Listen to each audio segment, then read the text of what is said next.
All right, ladies and germs, welcome to another episode of Special Dummies Unit. I am your singular host tonight, Bruce. Sorry about the inconvenience of not having Fred, David, or Roland with us tonight, but they have been in a situation where they can't be here at the moment. They may show up in a little bit, but I'm not 100% certain. Bear with me while I change my settings. All right, we are on fire tonight. So yeah, that being said, they're not here, so it's just me. Tune in if you'd like. Don't tune in if you don't like looking at my face. We may have, like I said, we may have them on. We may have them on in a little bit, but as of right now, it's just numero uno. I am Bruce, the by myself wolf tonight, drinking a good old Starburst strawberry C4. Delicious. How's everybody's week been? If you're watching, how's everybody's week? What you guys been up to lately? Uh, Last week we were having a little issue with Facebook not letting us stream, but it looks like it's all been taken care of tonight, or it's all been taken care of now.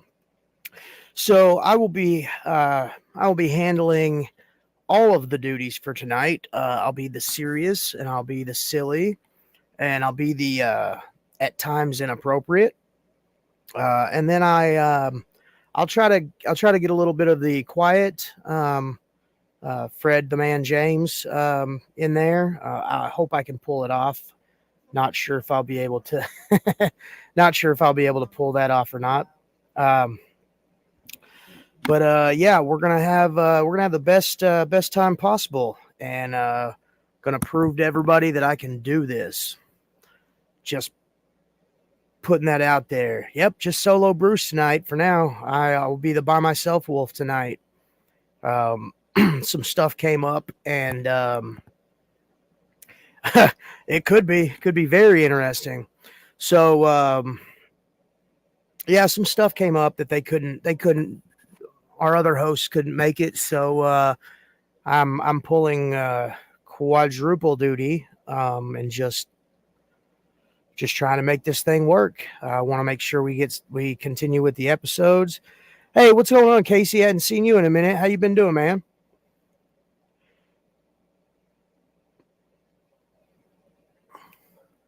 And yeah, you're right, Logan. It is going to be an interesting night. Um, so how my week's been?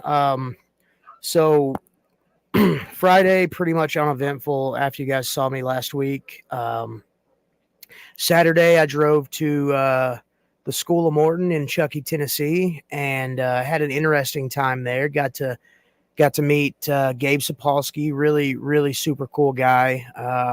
Got to meet Ricky Morton, another really super cool guy. Working on homework. Well, good luck, brother. Really super fun time. I got to train at the School of Morton. Got to meet all of their guys, and got some opportunities coming up that we'll discuss. We'll discuss as they happen. Don't want to count my sheep before they've hatched, so to speak. Uh, Great, good to hear that, man. Yeah, dude, everything's going good right now. Just doing my best to keep at it, and keep everything going as smoothly as possible. The old rigmarole of juggling life. It's fun times.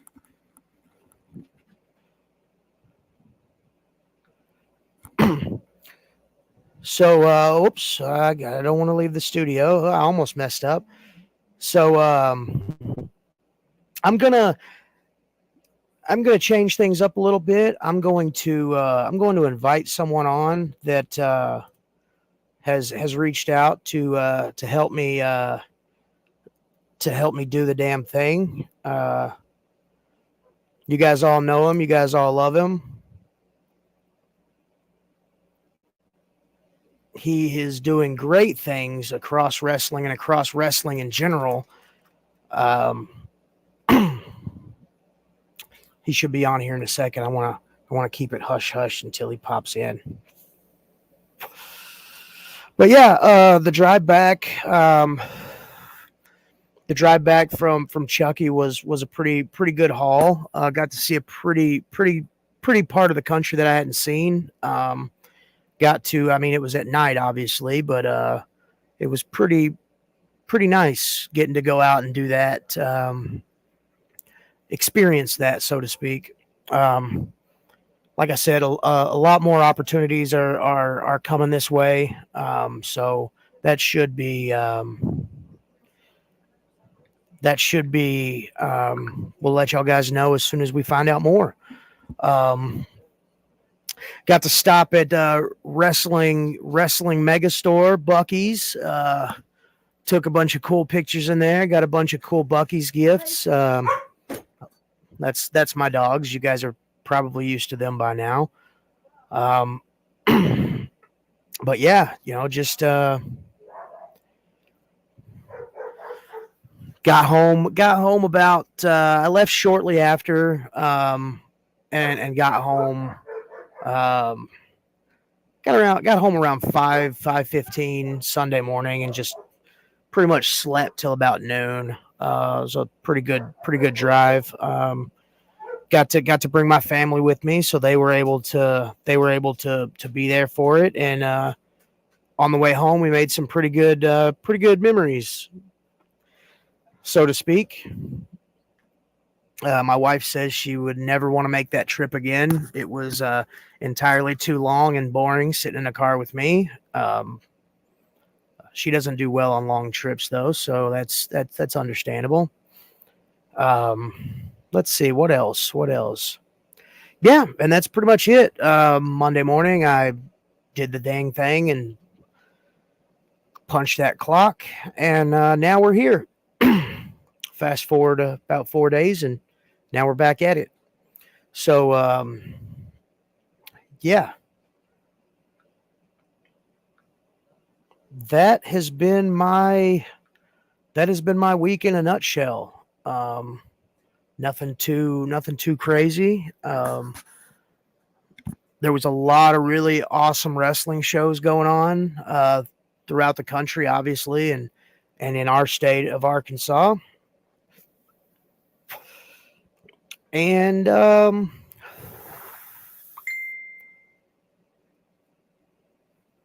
sorry about that. Messages, sorry.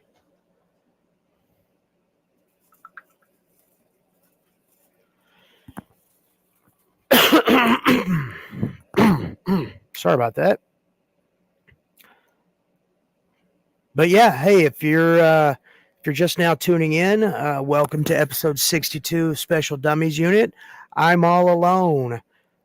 What's going on, Fred? How you doing, bro? Glad to see you popped into the comments. Hope everything's going good. Told you, Fred the Man James.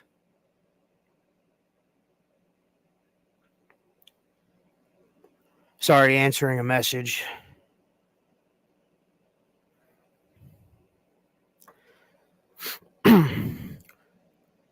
But yeah. So yeah, fill me in. How's y'all guys' week been?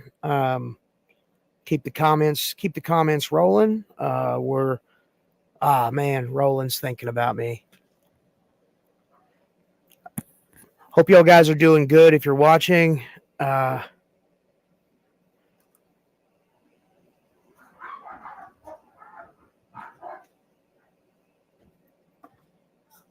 just really sorry. These messages are going crazy.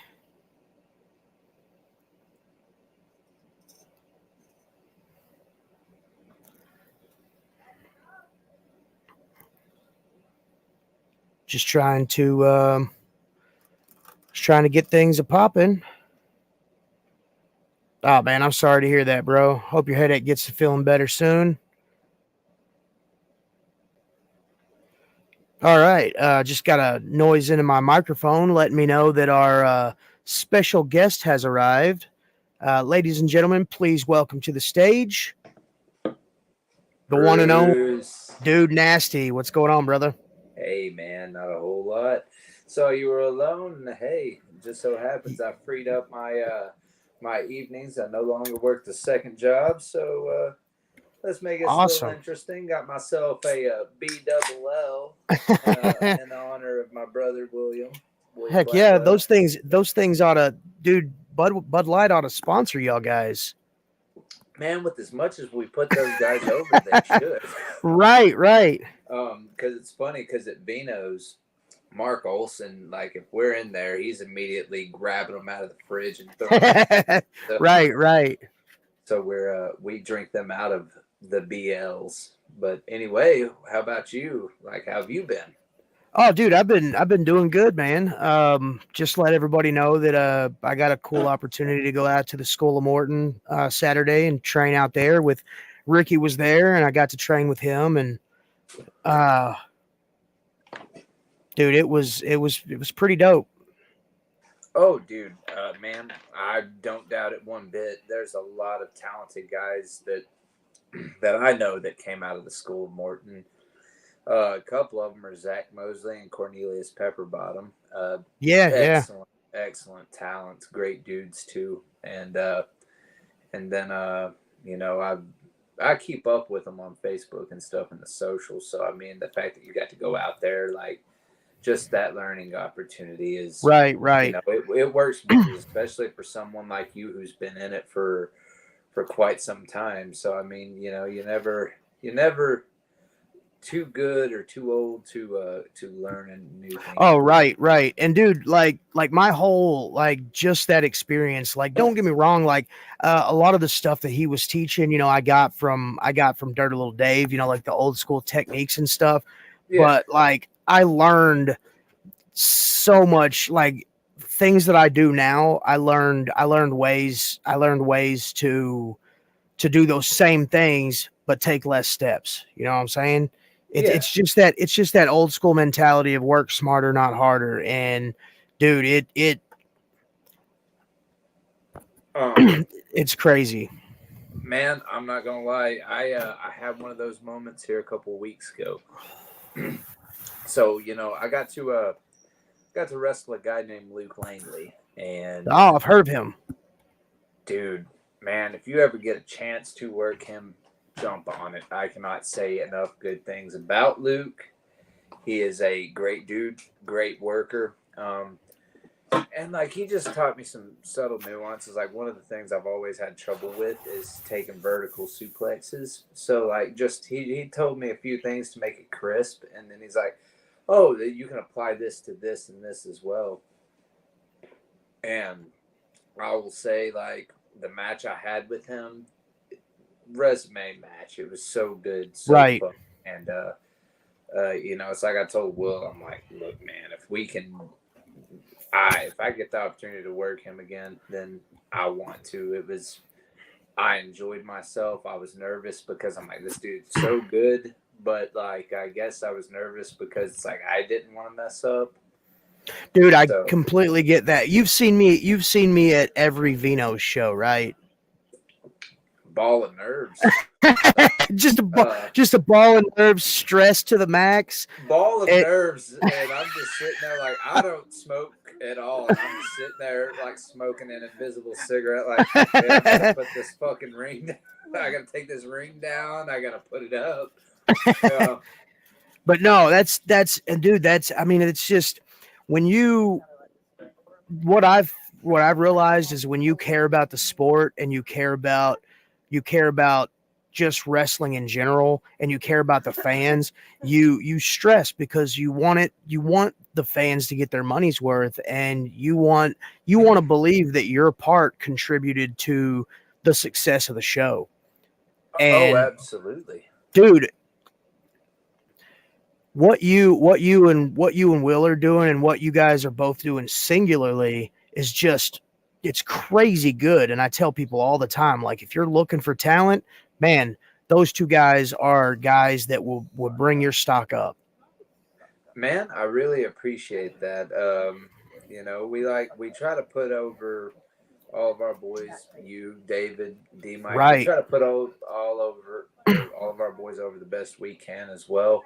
Absolutely. I think the whole point of Beano is we're trying to find the best talents from places we have worked and bring them into one place, and then now it becomes a network, but it also becomes like a breeding ground of like okay, or like what is it, sacred ground? So it's like Northwest Right. Arkansas, Northeast Arkansas, Texas. Where are they going? Central Arkansas.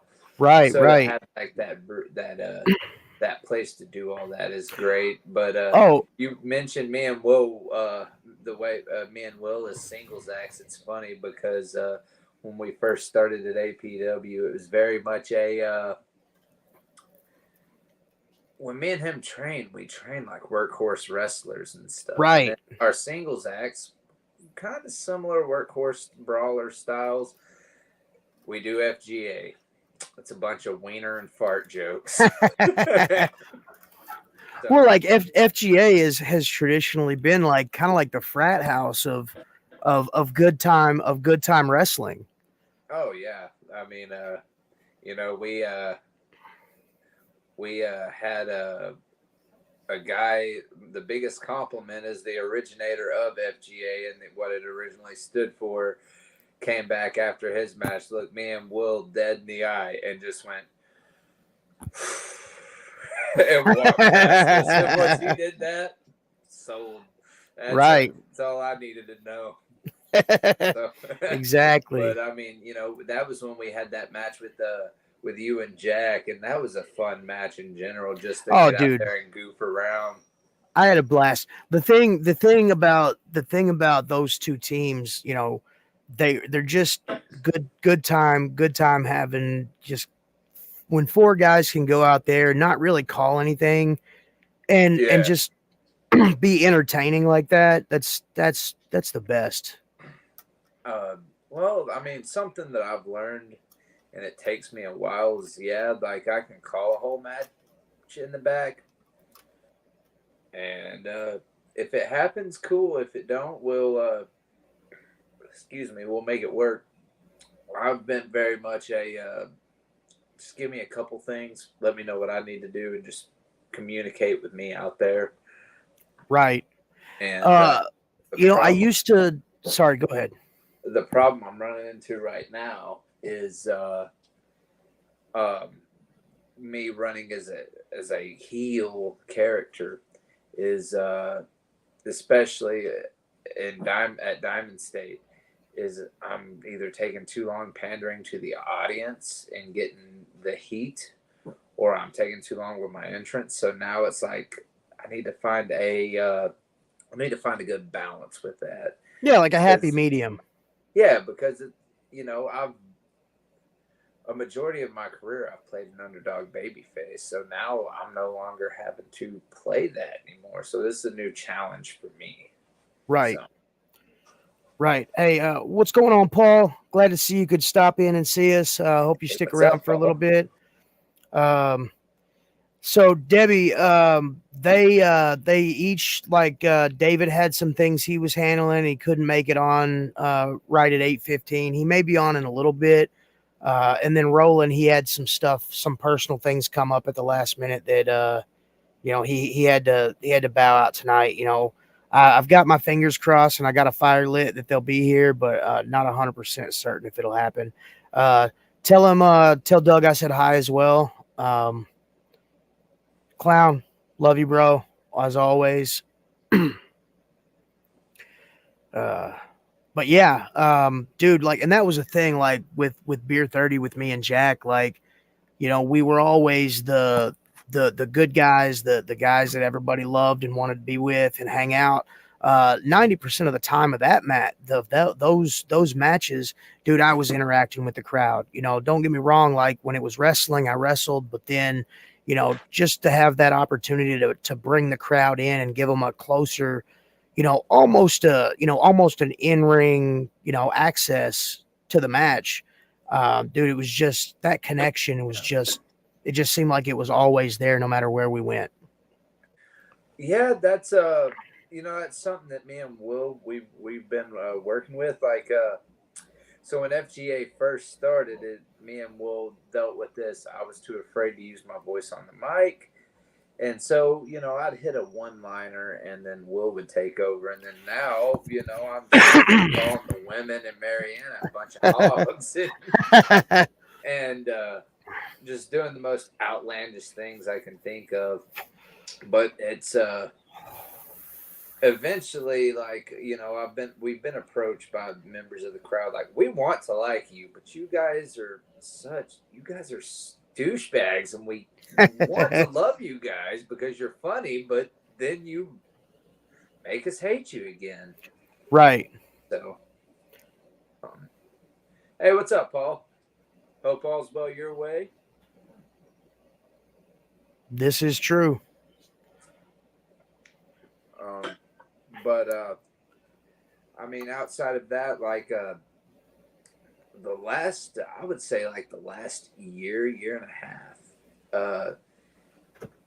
I would go as far as saying it's been like the run of my career so far, just because wrestling so much, and one did a complete body transformation almost. So it's physically feeling better, mentally feeling better, and like just Awesome. taking every bit of that I can learn from wrestling and what I've learned, and figure out how to apply that to a new character. So that it's been a hell of a run, and like I credit that to like shows like Beano's and places like Diamond State that have given me opportunities, or just anywhere that's given me an opportunity to hone my craft. Right. Well, I've noticed, and obviously two wrestlers talking about wrestling. I've noticed that you get more. Don't get me wrong, like you learn a bunch of stuff from being in places that have that heavy veteran presence, and don't get me wrong, there you go. Oh, thank you, clown. Thank you. I work them quite a bit. You get that So. you get that learning experience from being around guys like that, but where you get to learn how to be yourself is a place that lets you stretch your legs and really focus on yourself, because you take all that knowledge that you glean from all these people and you get an opportunity to actually apply it to yourself. You know what I'm saying? It's the thing where like you learn all this stuff in school, and then you don't really use it until you're an adult. And then you're like, oh yeah, look, I remember that thing from back then when I had to do that thing. But it ends up coming full circle. And I've seen you guys in a teacher setting, where you guys are the other teachers and you got your pupils around you, and dude, the knowledge that y'all guys pass on is just it's phenomenal. It's great stuff. I love seeing guys pass on that knowledge. And the thing is like anything in wrestling, right? It's all secondhand, Right. Whether it be you hear it from another vet or you experience it, it becomes secondhand. I've always had the campfire rules philosophy of anything is I want to try to leave a place better than when I found it.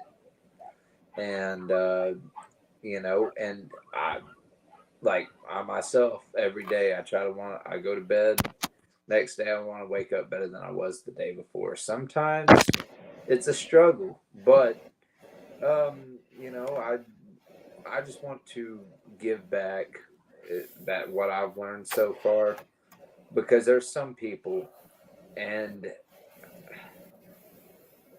while there is certain amounts of gatekeeping that do need to happen, just to protect the sanctity of the industry we work in, if you're too stingy with knowledge, then nobody ever gets better. Right.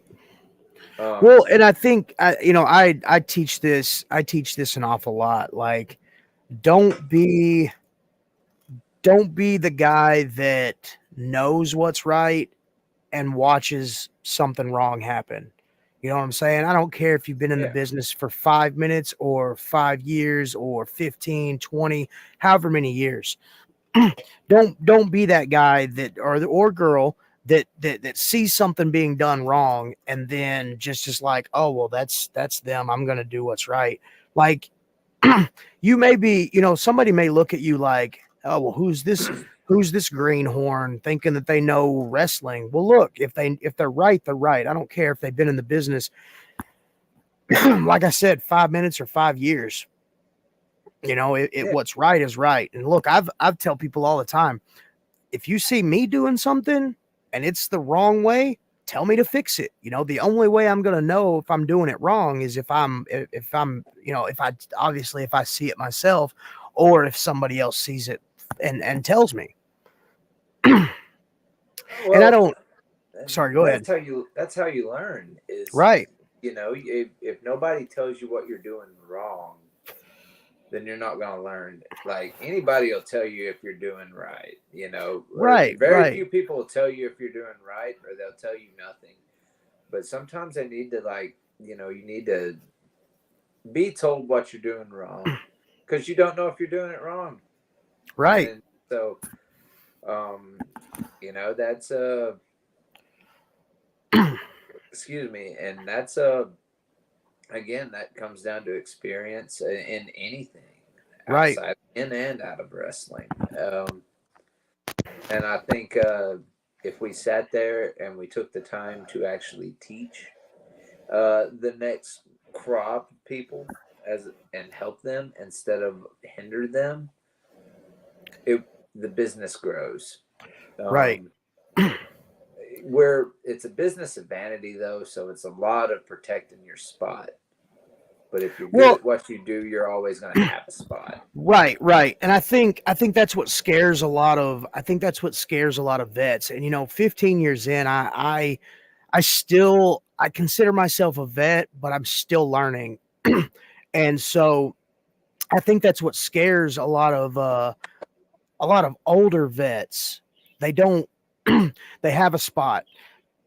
They're useful, they're entertaining, they're good, and they see a young guy coming up, and whether it be what for whatever reason they don't necessarily, it's like the old adage, that we've heard 1,000 times, slow down.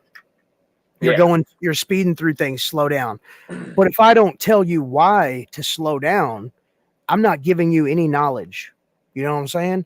That's like saying, hey, bro, when you lace your boots up, lace them up left over right all the time, always.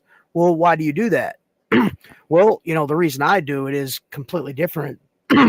Gosh, than the way somebody else, the way I lace my boots up is different than the way somebody else laces theirs up. I've been in 100 locker rooms at least.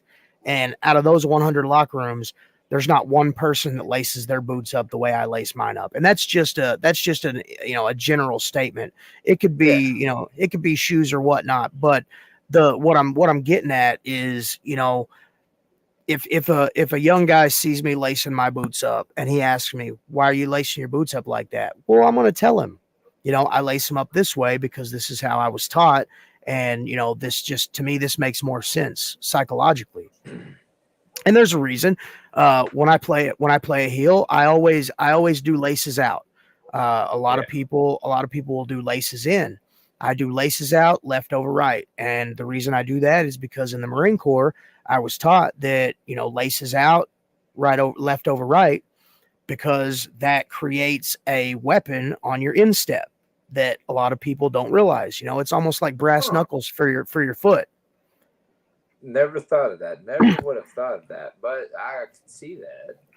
But that's what I'm saying. And a lot of people, and to this day, I don't know. I like every shoe that I have has got to be laces out, left to right, left over right, and it creates little knuckles on the tips, on your laces of your boot.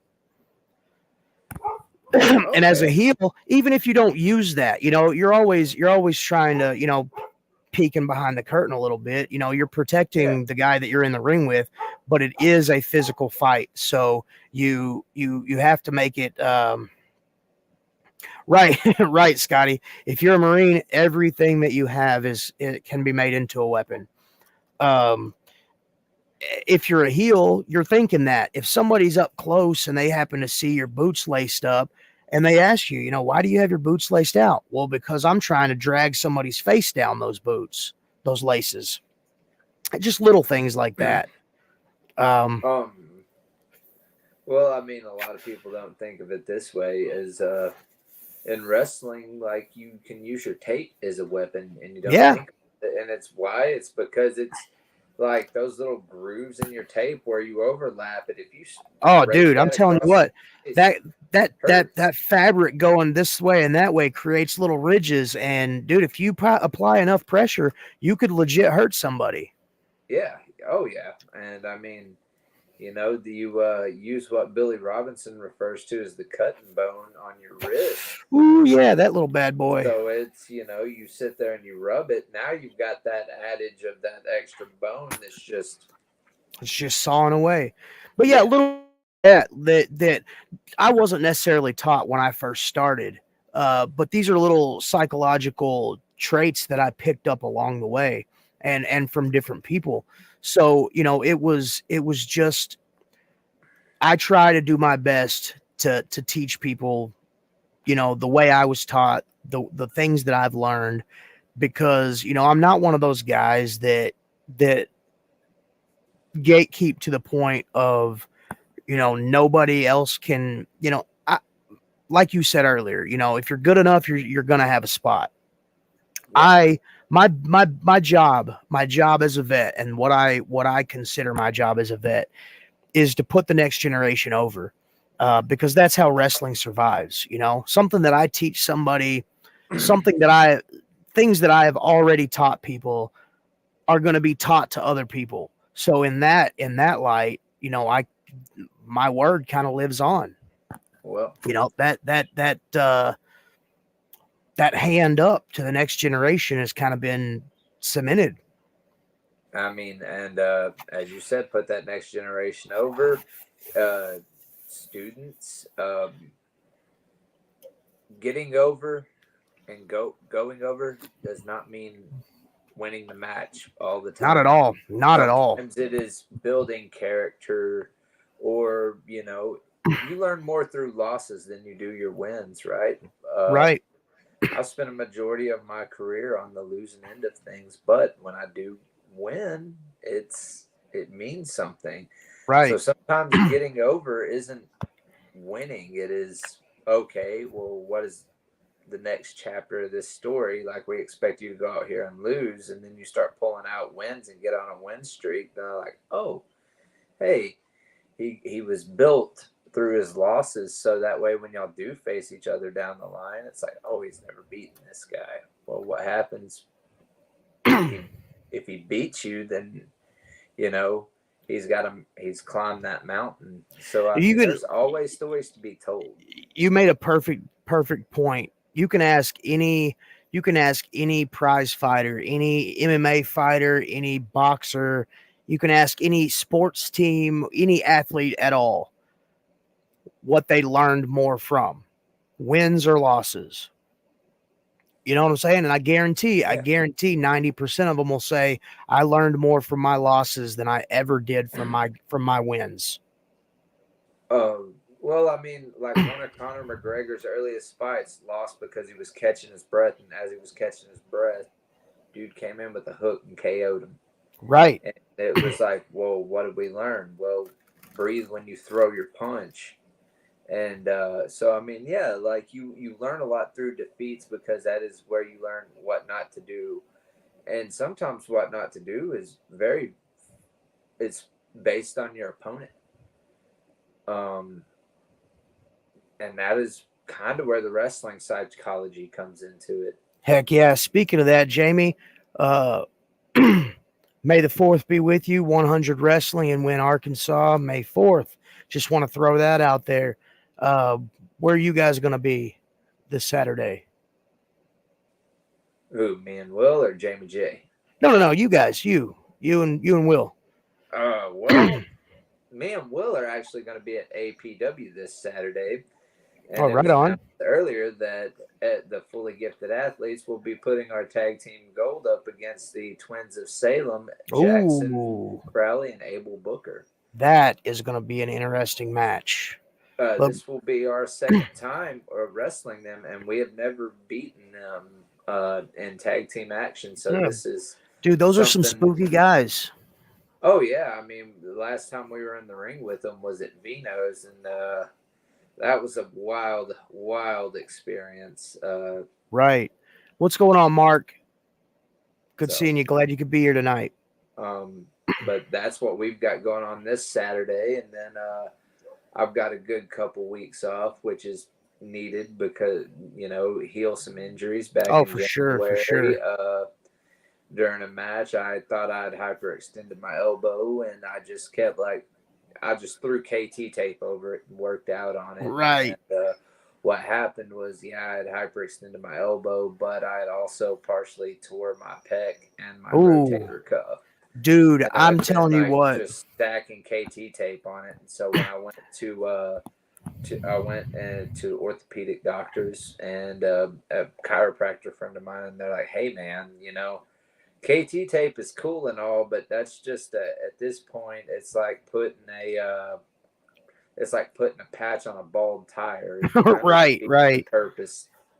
I'll completely So, understand and that. they're like rehab it. So that's what I've been doing. It's like I've still been wrestling, but a lot of my tag team matches, I've got a good partner and Will just go in there and get the hell kicked out of him for a little bit.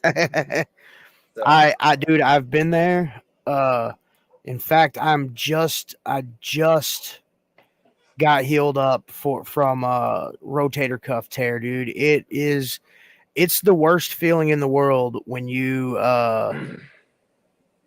it's the worst feeling in the world when you go to give somebody a move and you cannot physically do the move, and it sucks because it's like, oh my gosh, what am I gonna do? Or dude, like, and the weird thing about it is, like, with the rotator cuff injury, it was my right shoulder. So dude, it affected everything. It affected my bumping. It affected my, giving moves, taking moves, how I got into the ring, just everything that I wouldn't even imagine.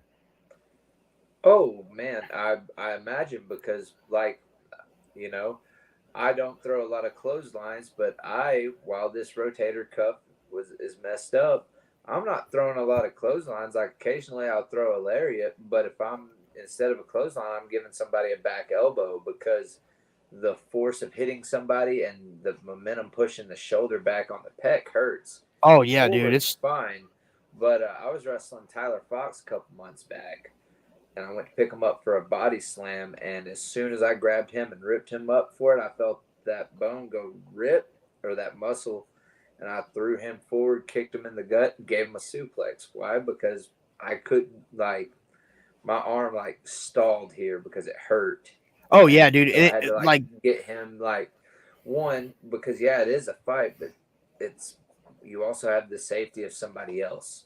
And at least I knew the alternative was it's more on him to take care of himself. Like once I get him at a certain angle, right, right. which I knew I could do, but if I can't flip him over and do this for a body slam, then Yeah, you, it's you gotta you gotta doesn't end completely well. you gotta think on the fly and completely alter your set, just Which, just to be the safest possible. which that's where the learning through defeat comes in because even an injury is kind of a defeat. And how is you face defeat up here, Right, right. you get in your head.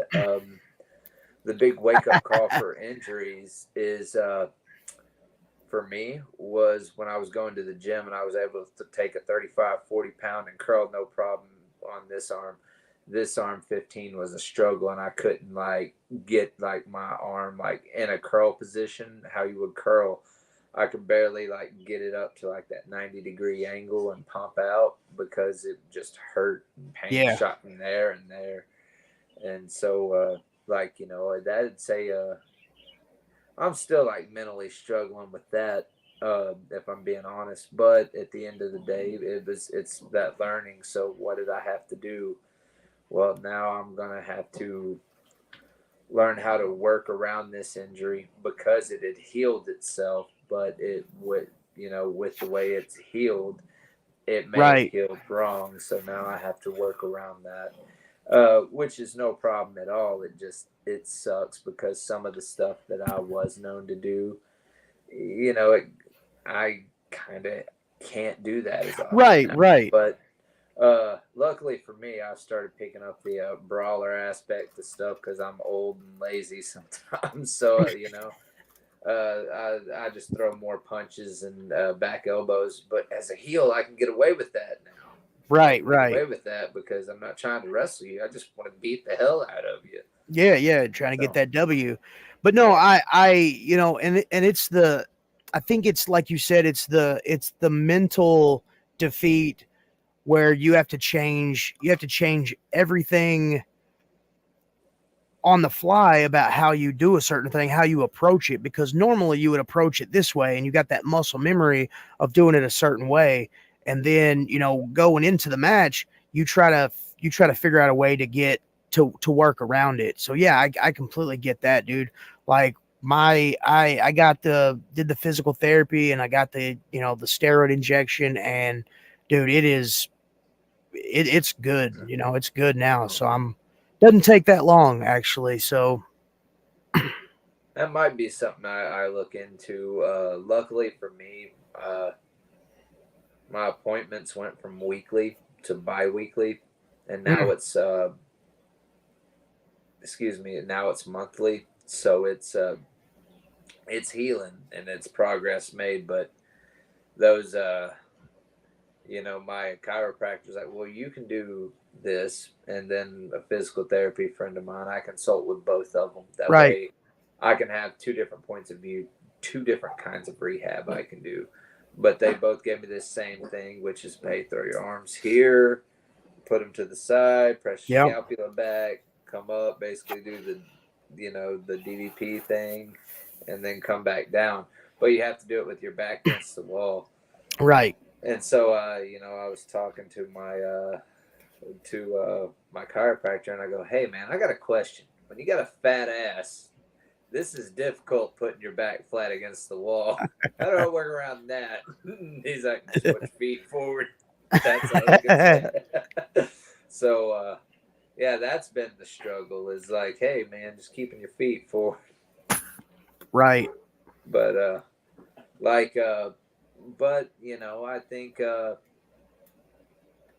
going to come out on the better end of it, as we all do. You just you kind of work around it, but the break is what I'm looking forward to, Yeah. because Yeah. there for like up until like last weekend, the weekend before, maybe, like from like late February to mid-April, I was doing 2 and 3 shows in a weekend.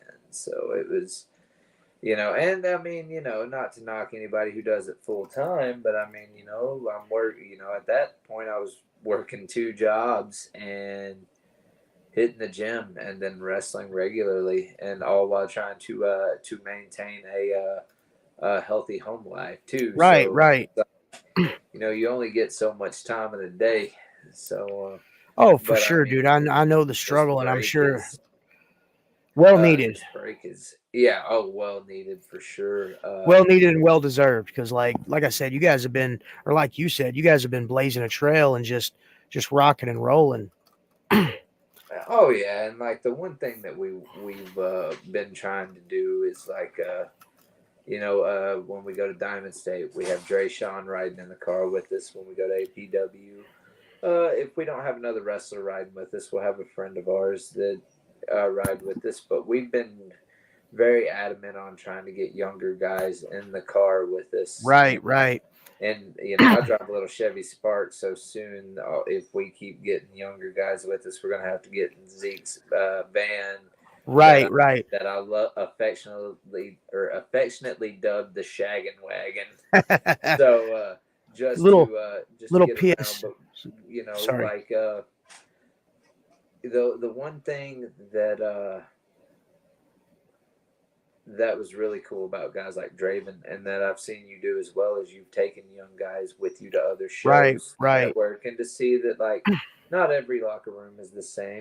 right, So that's right. what we've been trying to do, and there are no small parts. And luckily enough for Tyler Fox, we just so happened, I think Diamond State had a call out, and so me and him were both there, and we got to wrestle a match, and that was a kind of a different platform for him to wrestle on, Right. and a way for him to learn. And and now like the guy makes so much strides, or has, he's making great progress. Like every match that me and Will have watched him in. And there's another guy to be on the lookout for named Avrion Gray. Yes. And that guy is a fucking, pardon my French, is a beast. And it's like, this, like, I would like to have a match with him one day, because he, like, even the talks outside, he's a big, old, all Japan fan like myself. So it's like, oh man, you've got those, you throw those big lariats and stuff. I want to calm down, buddy. But I would love to have like one of those kinds of matches. Right, Well, right. And like So there's a crop of young talent everywhere yes, that I'm so ready to see. Just so go. real quick, PSA for all you young guys out there, if you're listening, get in a car. If the opportunity arises for you to get in a car, get in it. If you got to throw some money for gas, man, throw that damn money, get in the car, go some places, do some things. You know what I'm Oh yeah, saying? because you never know where it'll land you. But and Absolutely. also, my trainers could not stress this enough for me. Bring your gear. Bring your gear. Every Always single have your show. gear, because one of those car rides might end up for an opportunity with you. And the thing is if you blow it, then chances are promoter's going to be like, well, hey, look, you don't have a lot of experience, but I want to bring you back. You were here. But I mean, if you do great, guess what? You're now like, hey, I want to bring you back more. So I mean, Right. You uh, never know when the opportunity is going to arise. Always bring your gear. And if somebody says, "Hey man, why don't you come in with me this weekend? I've got an open seat." Just get in the thing. yes. And like Bruce said, if you've got to throw some gas, throw some gas. But I mean, you learn just as much on car rides too. Oh, dude, You know, I can't stress this enough. Uh, car rides in general, the A to B, from A to B on your way to B, dude, I've learned more. I've learned more from just sitting and listening to guys talk about wrestling than I did from getting in the ring and working out. You know what I'm saying? Because a lot of that stuff is just refreshers and just, hey, there's a cool way of doing this that I didn't know before. But when you learn, like, right, Chris, absolutely. It's a brotherhood. When you can get in a car and you can learn psychology that you wouldn't normally get when you're training. Because normally when you're training, you're going over techniques, you're going over footwork, you're going over hand placement, you're going over all this stuff, ring awareness, and psychology. Sometimes, with time constraints, psychology can kind of get put to the side. But when you can get in a car and just like with like-minded individuals and talk wrestling, dude, it's just, it helps. It it definitely helps. it does. And then the funny thing is, that's just from A to B.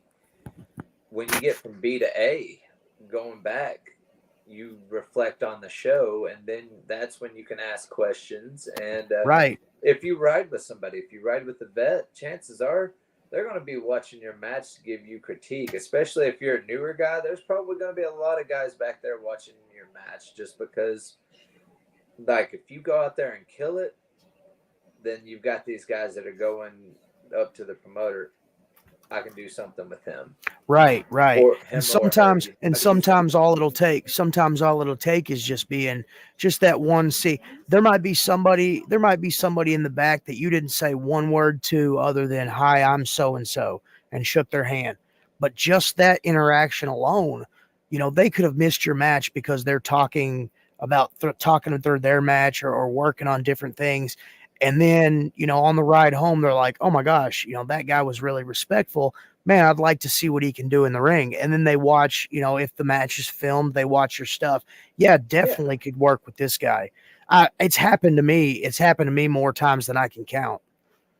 Um, man. So, I've it's happened to me where I've been like, hey, can I work more with this person because I feel like we could really do something here. One guy I'll put over right now. He's on a wrestling hiatus because of some personal issues. Guy named Nate Dynamo for CKW, or Soar. He's a great kid. I got to wrestle him twice, and I remember pulling the promoter aside, like, look, if I can get one more match with him for this trilogy, great. Because the first time we wrestled just a really basic match, but we did less is more, did some cool stuff. The second match, guess what? We almost had that same match. However, every time we did something from the match before, it led to a counter because it's like, oh, they've wrestled each other before, so they know what's coming next. So Right, then right. when you wrestle that next person, it's counter, counter, counter, and but something I want to start doing, especially when me and we'll do some seminars or have like a smaller class, is I want to do mock matches, obviously, because that's where you can learn too. But I want to film the mock matches, give them a time limit, maybe give them a particular finish to hit if they can do it. Um, then film it, sit with them, and then everybody else, and look at that match and review it and critique them. Don't shit on them, but critique them and be like, like, hey, this you did this here. Maybe wait and put that here because this could build right here.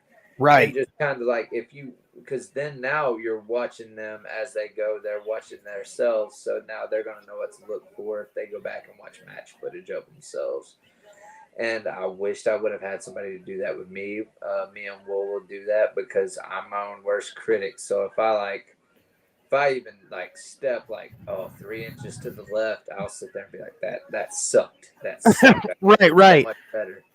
So Oh, uh, dude, anybody that cares about the sport and cares about being an entertainer automatically does that.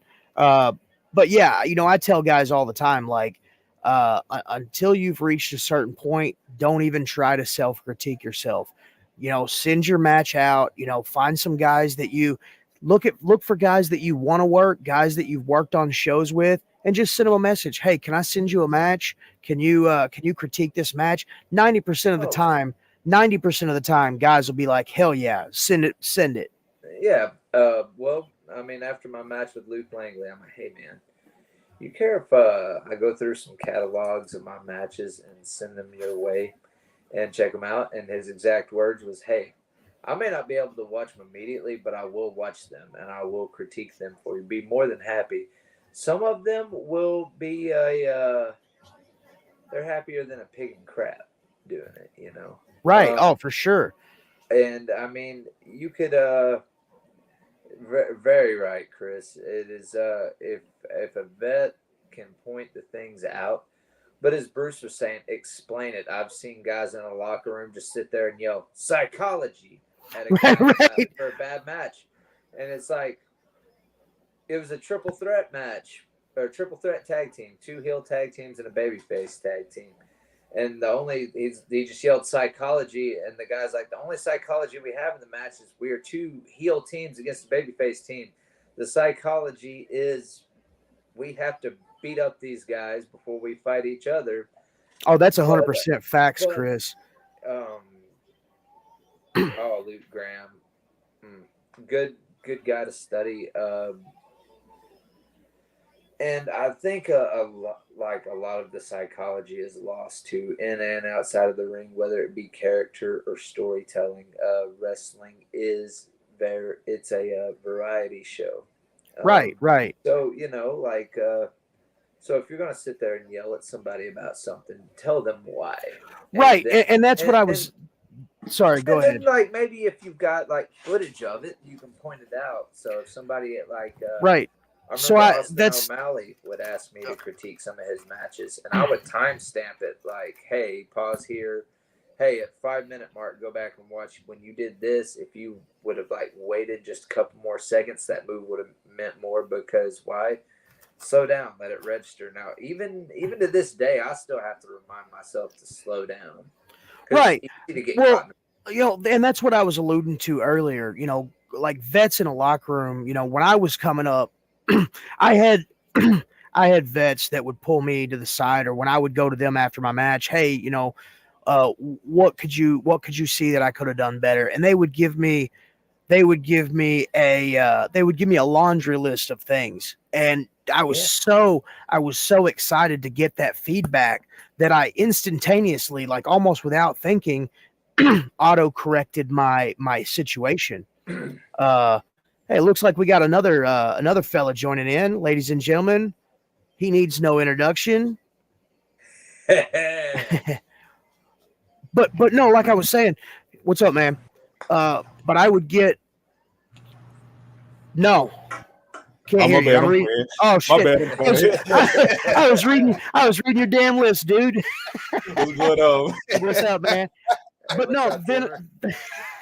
but then I would have those vets that all they did was, "Hey kid, you got to slow down." What am I?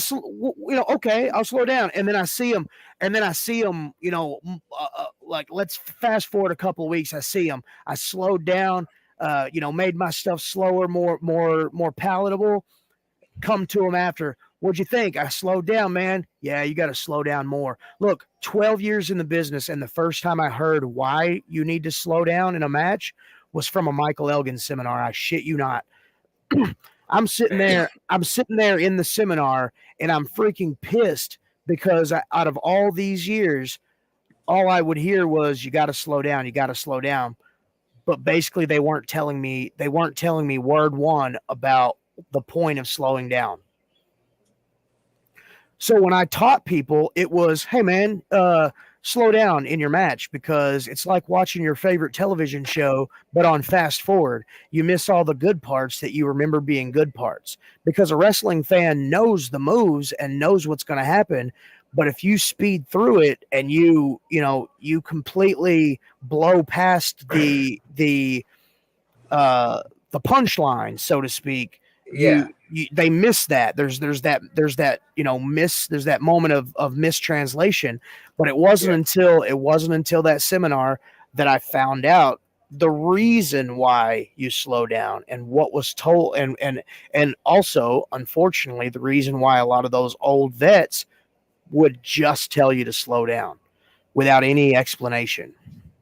Um, I think and it's crazy because like some of the great matches that have no reaction at all.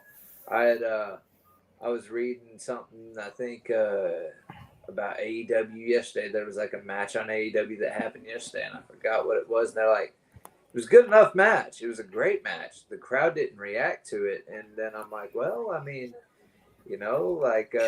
there's some matches that get lost in the shuffle because they don't slow down or they get into time constraints, and it's like, oh, we've got 5 minutes of TV, get your shit in, and then everybody's like, oh, we got to throw all of this, like my whole move set in here, and then Right, sometimes right. me and you have had this conversation of, look, getting your shit in sometimes isn't moves, it's how you sell, it's your character work, it's your cadence, how you present yourself. Right. When I go into a match, and it's no secret, me and Toomer we're on Memphis television, Memphis wrestling. Yeah. When I go into a match and I've got X amount of minutes, Yeah. I I'm thinking of the high points. I'm thinking of the Froze up. crescendos. Not so much the not so much the in between, just the high points, because the rest of it is character work. Yeah, it is wrestling and it's entertainment, but you have to look at everything across the board. And if you run over time, you're screwing the guys behind you and you're messing up the whole program. Man. So I just had, well, I just had a situation where I had to like, before I say this, because I'm saying it as a joke, I had to pull my vet card. Right.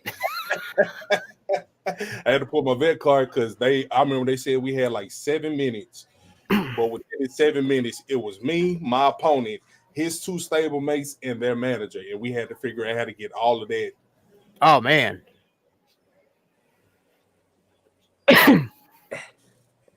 That's So match wise, bro, between entrances, bell to bell, and after the bell celebrations, match wise, we only went maybe 2.5 minutes. Yeah, and that's another crazy thing. Like one thing that I've learned in almost 3 years at Memphis is, like, even on the outside, even outside of Memphis, I factor in our match entrances, because I don't want the fans to miss anything.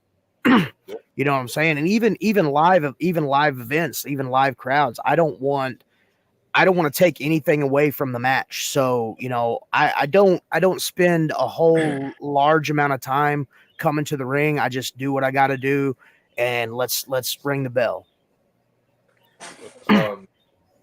I think that's actually something I really need to think about doing, putting it that way, because again, like I'm still trying to figure it out, but I put a lot of time in my entrance, and then I go out Right. there and as a heel, I'll sit there and I'll interact with the crowd and get them hating me. But some of that is even during my entrance. So now it's like, okay, if I ring the bell, and Oh, absolutely, sit Phil. there Sorry, like- not cutting you off, but absolutely, Phil. yeah, Yeah, boys.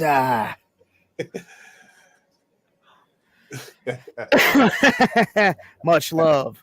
But no, look, and I did this thing a couple of years ago. Actually, it was after my first year in Memphis. I broke down a 10-minute match, a 10-minute indie match at a live show, and a 15-minute match, and I factored in everything. I'm like, look, if you get to a show and they say you guys got 10 minutes, I said, factor in each person's entrance. Depending on, like, show up early, always show up early, because then you can walk the ring from the curtain to the ring and find out how long it takes you to get from the curtain to the ring. You don't want to spend 5 whole minutes walking to the ring, because if it's announced you've got 10 minutes, then you don't want to screw the fans out of even a second of that 10 minutes. So it breaks it down. I broke it down: entrances, exits, shine, heat, take home. I broke it all down. And I to the guys that I teach, I disseminated it and I let them know. And they're like, oh my gosh, when I hear 15 minutes, I think, oh gosh, I've got to be wrestling for 15 whole minutes. No, bro. You guys know, you got 10 minutes to wrestle, and it takes you minutes, I know, and it, depending on what. do what? I say, my bad. It kind of glitched on my end. If I hit 15 minutes, I know I probably get 10. Right. Because each one of you is going to take at least a minute and a half to 2 minutes to walk out. And then you got to think of the other minute and a half, 2 minutes to celebrate. Even if you've got a post-match promo, like, I don't know how it is there, but is that factored into your time as well? Because I've never worked TV, so yeah. So everywhere that I've been, they kind of do theirs a little differently. Like, Yeah. all right, so in Houston, all right, Booker does his completely different than how it is in Memphis. But it seems having that experience from Memphis made that transition into what Booker is doing out there a whole lot easier. Right. They give you their cues, tell you what to do. Your interview is either pre-taped or live, just like everybody else. But all right, in Memphis, you'll have a situation where you'll have like 5 to 10 minutes and everything has to be rolled in. But every once in a while, they'll say, hey, you got a 5-minute match. go over, and then you got 3 minutes at the desk. But at any given time, while you're in the middle of the match, the ref will come to you. Hey man, you got 2 minutes to go home. At any given time, Right. and it's crazy because even some of the guys that's still there, I'm not gonna say they don't realize that, but they may not be taking that in. Yeah. Agreed. Yeah, and it happens. And it just is what it is. It's only focused time on each show that's being filmed and taped. And then on top of that, a show that's being edited live on the fly, like it is in Memphis too. Right, So, right. I was kind of curious about that because I know some places are like, hey, you got a post-match promo as well. Your total or your time is 15 minutes, and sometimes also don't be afraid to ask your 15 minutes bell to bell, curtain to curtain. Right, and that's another thing that I try to stress as well. And luckily, Memphis has taught me that, bell to bell, curtain to curtain. That's important because a booker may have his show structured in that way, and I try to look like when I broke down the 15-minute indie match. It took guys like it almost short circuited a fuse in their brain because like they were like, oh my gosh, 15 whole minutes of wrestling. You take a 15-minute match and then you're only wrestling for maybe 10. You're like, oh my gosh, this is so much. When I was young in the business, and sometimes I still catch myself starting to do it, and then I get that brain, it starts to work, and I'm like, okay, so it's not that long. You take a young guy, and when I was younger, when I saw by my name, 15 minutes, I'm thinking, gosh dang, 15 minutes is a freaking haul. 15 minutes in general is a long time, So especially if you look and see that, like, if you might be one of the only 2 15-20-minute matches on the card, and there's like 8 to 10, and it's like, why am I getting more time? Well, sometimes it's you're in that spot, like, or you're in like a certain spot, something's about to happen for an angle, like you need extra time for. But sometimes just having that time is they need a time fill, and they put you in that spot because they know you can fill that time. Right, and a lot of it is like you said, it's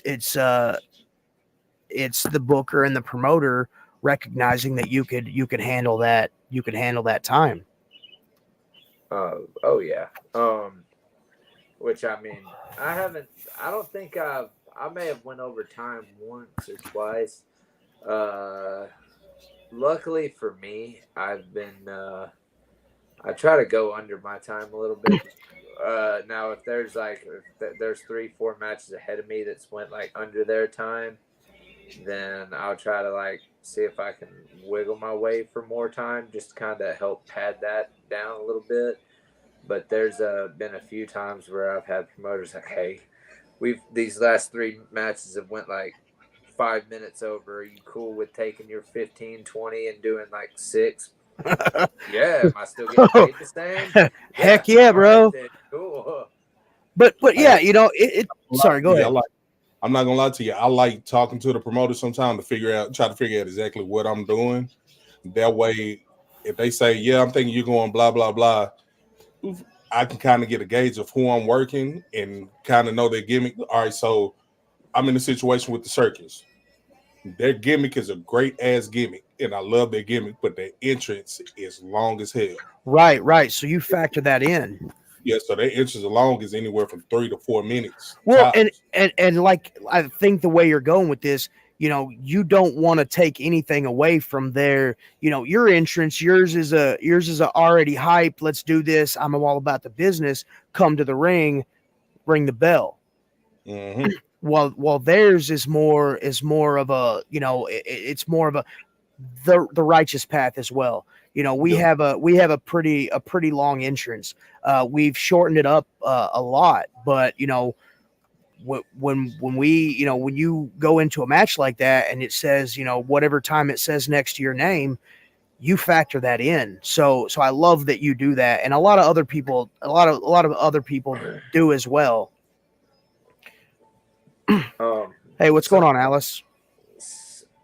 Something that there's been a few seminars that I went to that like spoke to me, and one of them I think it was Fred Brosher was talking about like the thing you face a lot on the indies is during your entrance you have people that'll make a whole circle around the ring and circle back around almost by the entryway. He's like, look, man, you can get the same like message across if you do a half circle. Like you don't have to slap everybody's hands. You can do that on the way out, you know. So I thought it was really cool to like that. Like, there's been a few things that like I do now that I haven't really thought about before, and then now like I've started doing it a couple times, and now it's become like a second nature. But like it's just crazy to think like if you make that, if you take out that half circle, that's almost like 30-40 seconds you're taking Right. just for a half circle. Like Yep. most rings are standard 16 by 16, so it's like, oh, it's not that I'm ignoring you, it's I have to do this to get this shot here. I can still pander to the crowd, but it's like if you don't pander to this area of the audience, well, how do you make up for it? Once you hit the ring, face them. Right. Now you've hit your A, B, and C. Like, so what you just said, and I'm gonna call something out that a lot of people don't even realize that it happened, and I ain't even realize it until we started learning a lot of the shit that we're learning now. John Cena was the master at this shit because he'd slide in the ring, and what he'd do, he'd turn around back to the camera, fucking with the crowd, and then he'd take the hat off and then turn around to the camera and throw up the signature shit. But because like him when turning to face the crowd with that acknowledgement. Right. Oh, yeah, because when he slides in, he gets up, he's already facing this side, and then he'll face this side back in. Then when he throws and makes that final circle, well, now he's acknowledging this, the little miniature parts of the crowd next to the stage. But now all the crowd is seeing his merch essentially too, is all sides of his merch. So when he goes to throw the hat, like that's a very good way to look at it too. Like I guess now that we're talking about it, now that you brought it up to me, that's a really good point to even like tell a student as well during their entrance. Is like, look at a John Cena entrance. Yep. Like it may take a minute, because he's the most over guy on the card, and he's your top guy, and he's John Cena. I mean, you really gonna tell John Cena, hey, cut out 2 minutes of his entrance? No, you're wrestling John Cena. He's making your paycheck for you. Hey, that man faked the bathroom break so that the Funkasaurus could do his dance entrance. Right. So the man can still get a paycheck. Like, yeah. So right. it's just crazy how like all these little things like add up to so much, and you don't think about how much they add to it. And is Toomer already like had his own thing going, but once he started doing the fat jitsu thing, now it's like it becomes all inclusive. And then one of the things I've been reading about is the best way to sell wrestling merch is to make merch that doesn't look like actual wrestling merch. Yes. And so, fat jitsu, it's like, well, what is that? Well, it's wrestling, but outside of that, somebody on the street will see that and be like, oh, exactly. Is this like fat guy martial arts and stuff like that? Is it funny? Well, look it up. Hey, I'm not gonna lie. I'm not gonna lie. What's been working for me crazy lately is flipping like the old school classic wrestling designs. Like so I stole the Vinos as war shit. Yeah. Well, you threw that on your gear too, which I thought was cool as hell. And then what else? I did the D-Generation Fat. Yep. I just did the Mick Foley joint. Shit. Also, side note, I'm gonna go ahead and put you over this gentleman, K Toomer. This SOB is always grinding on something and does like his screen printing and stuff like that. So, dude is always grinding, and I'll be in a group chat and I'm just like, man, does this motherfucker ever sleep? No, I no. Oh, my boss ain't watching this, but I sleep my first 4 hours at work. Hey man, look, I get Well, that. Some days you get those slow days. one thing, look, especially like one thing that you have to look at, and this is, to me, this is the whole merch thing. It's all about brand recognition. Mhm. When somebody sees something, and I use this example until I'm blue in the face, and I'll continue to use this. If your mom's favorite laundry detergent is Tide with bleach, and you happen to come up with a logo that looks like Tide with bleach from a distance, and then you get up on it and it's a freaking, you know, if it's a fat jitsu thing, the fact that, you know, oh crap, that's my mom's favorite laundry detergent, I'm gonna buy that shirt. Guess Mhm. what? Guess what? You have just you've made it. You know what I'm saying? This logo here, you guys have been to a Buc-ee's. They slap Yep. this logo on everything. Hey, Everything. I'm not gonna lie to you. I'm already thinking about stealing it. Put a red Dude. bandana on it like this. Heck yeah, dude. Dude, I did one for the Werewolf. Instead of Buc-ee's, it says Wolfies. I just haven't got it done yet. I'm lazy, I guess. But with that brand recognition, even with the stuff that we do in the ring. All right, so the show no stuff, I'm not gonna lie to you. I pulled that out my ass because I showed up and they was like, hey, some things are going wrong. We need a promo. And I was like, okay, what can I say? And at the time I was doing the whole Ivan Drago, put me with him. If he dies, he dies. And they were bringing in Lance Archer, and his thing was everybody dies. And I was like, similar.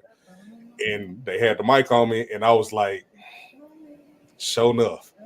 And I literally did the thing from The Last Dragon, and they was like, what the hell? Keep that. And then it just right. But it's the call and response, like R-Truth doing the what's up, Austin doing the what chant, Rock doing the if you smell. Like Well, it's been engraved in our heads so much that we, ladies and gentlemen, boys and girls, children of all ages, these generation X probably presents to you. Like, yeah. Well, I mean, even Bruce, like, to his credit, like when he's doing the Werewolf thing, all he has to do is go out there and do the howl. Yep. And then now Oh, dude. the crowd chant. My entrance music has a howl at the beginning. As soon as that you hear that howl, dude, the crowd pops. They automatically howl, and it's like because they know what they're gonna get, and it's like, hell yeah, that gets me pumped. They're pumped. The Buc-ee's thing, BUC/CEES. Dude, I could totally see a show enough because there's a hyphen between there. I'm telling you, I just bought some red shirts. I'm fitted. When we get off, I'm hopping on my green screen. I'm telling you, dude. I'm telling you, it's everything, you know. And a lot of guys don't understand or don't know how to do it, you know, or how to. They have an idea, but they don't have a means, or they don't have they don't want to. Dude, I seen a dude. Dexter. Can't remember his last name. Awesome wrestler, Oklahoma, Texas, you know, all over the place.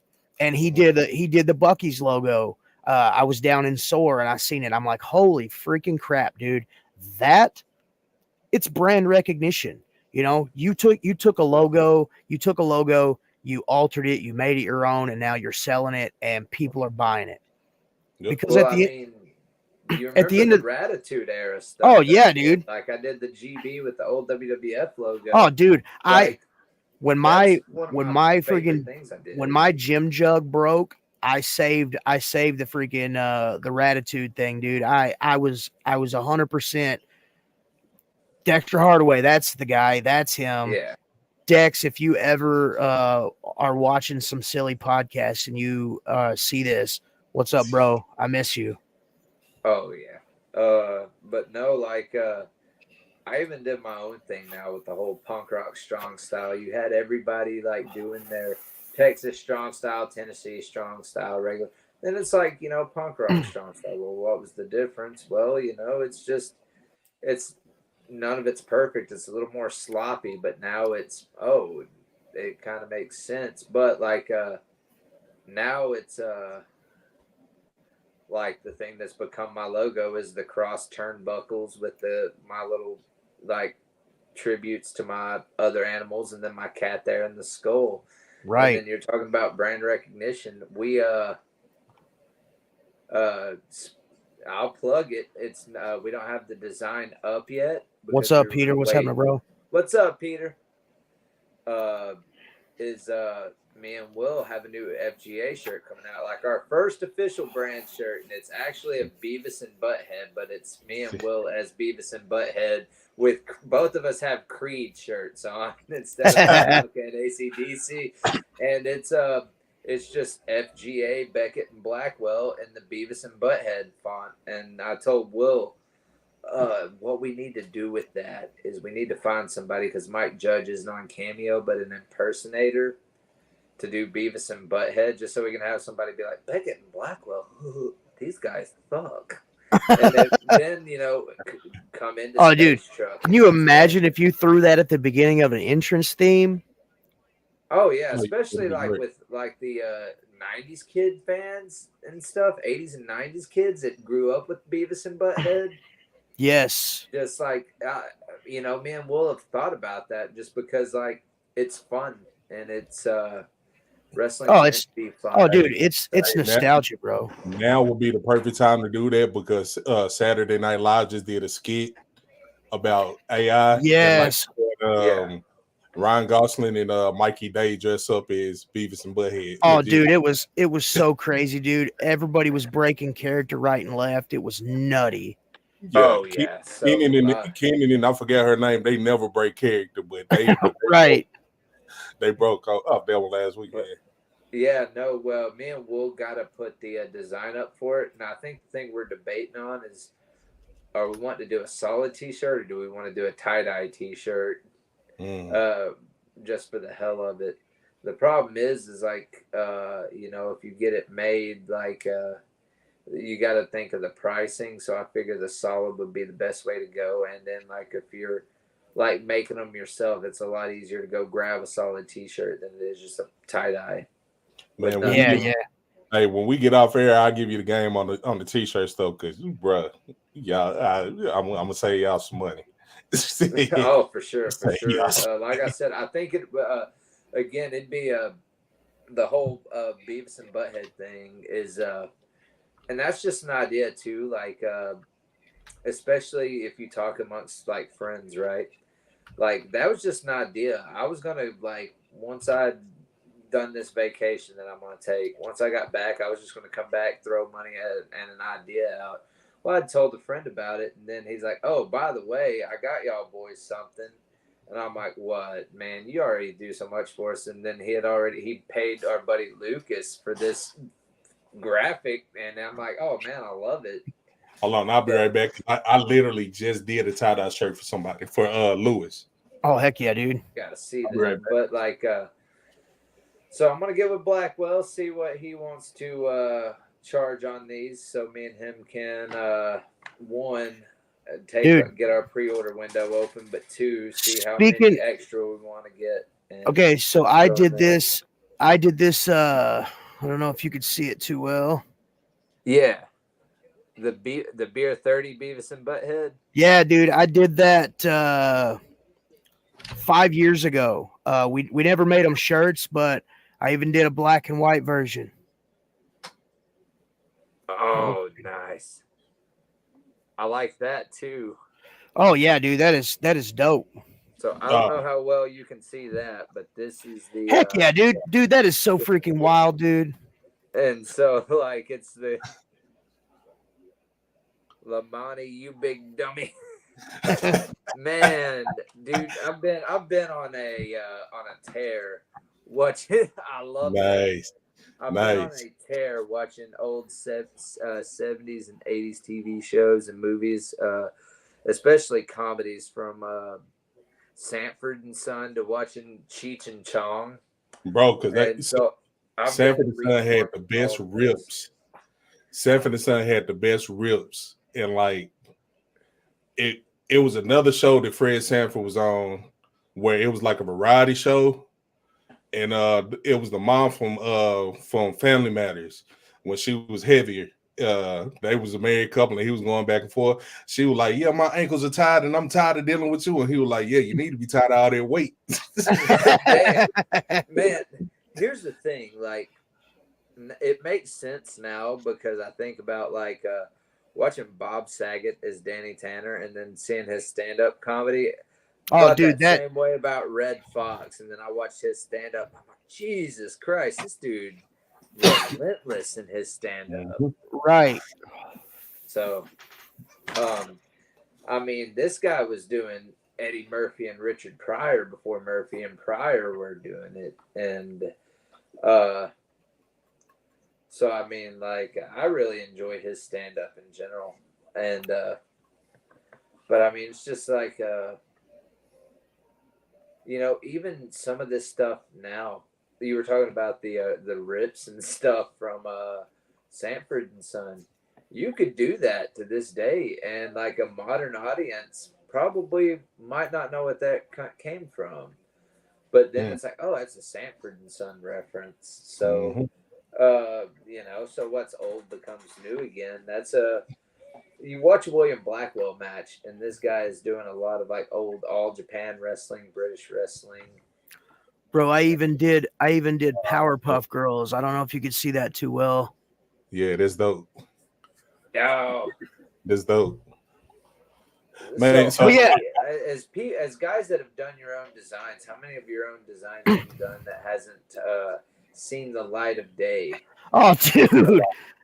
Yeah, way too many. I had almost 16 gigs of just designs that I put through, and we approved them, but it just didn't fit the situation.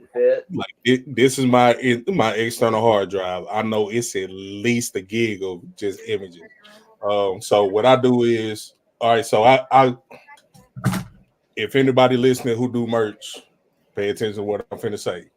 All right. So if you're working the same show, if Bruce, you bought that Bucky shirt. So next time you go to Bucky's, you're not gonna buy that shirt again unless you just absolutely lose that one.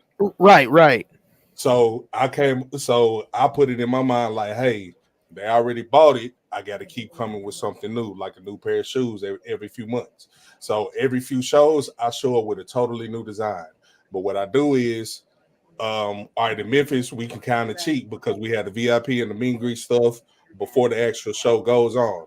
I can wear that merch myself in front of the crowd, in front of everybody. And then people, I don't want to say I got them trained, but I already got them.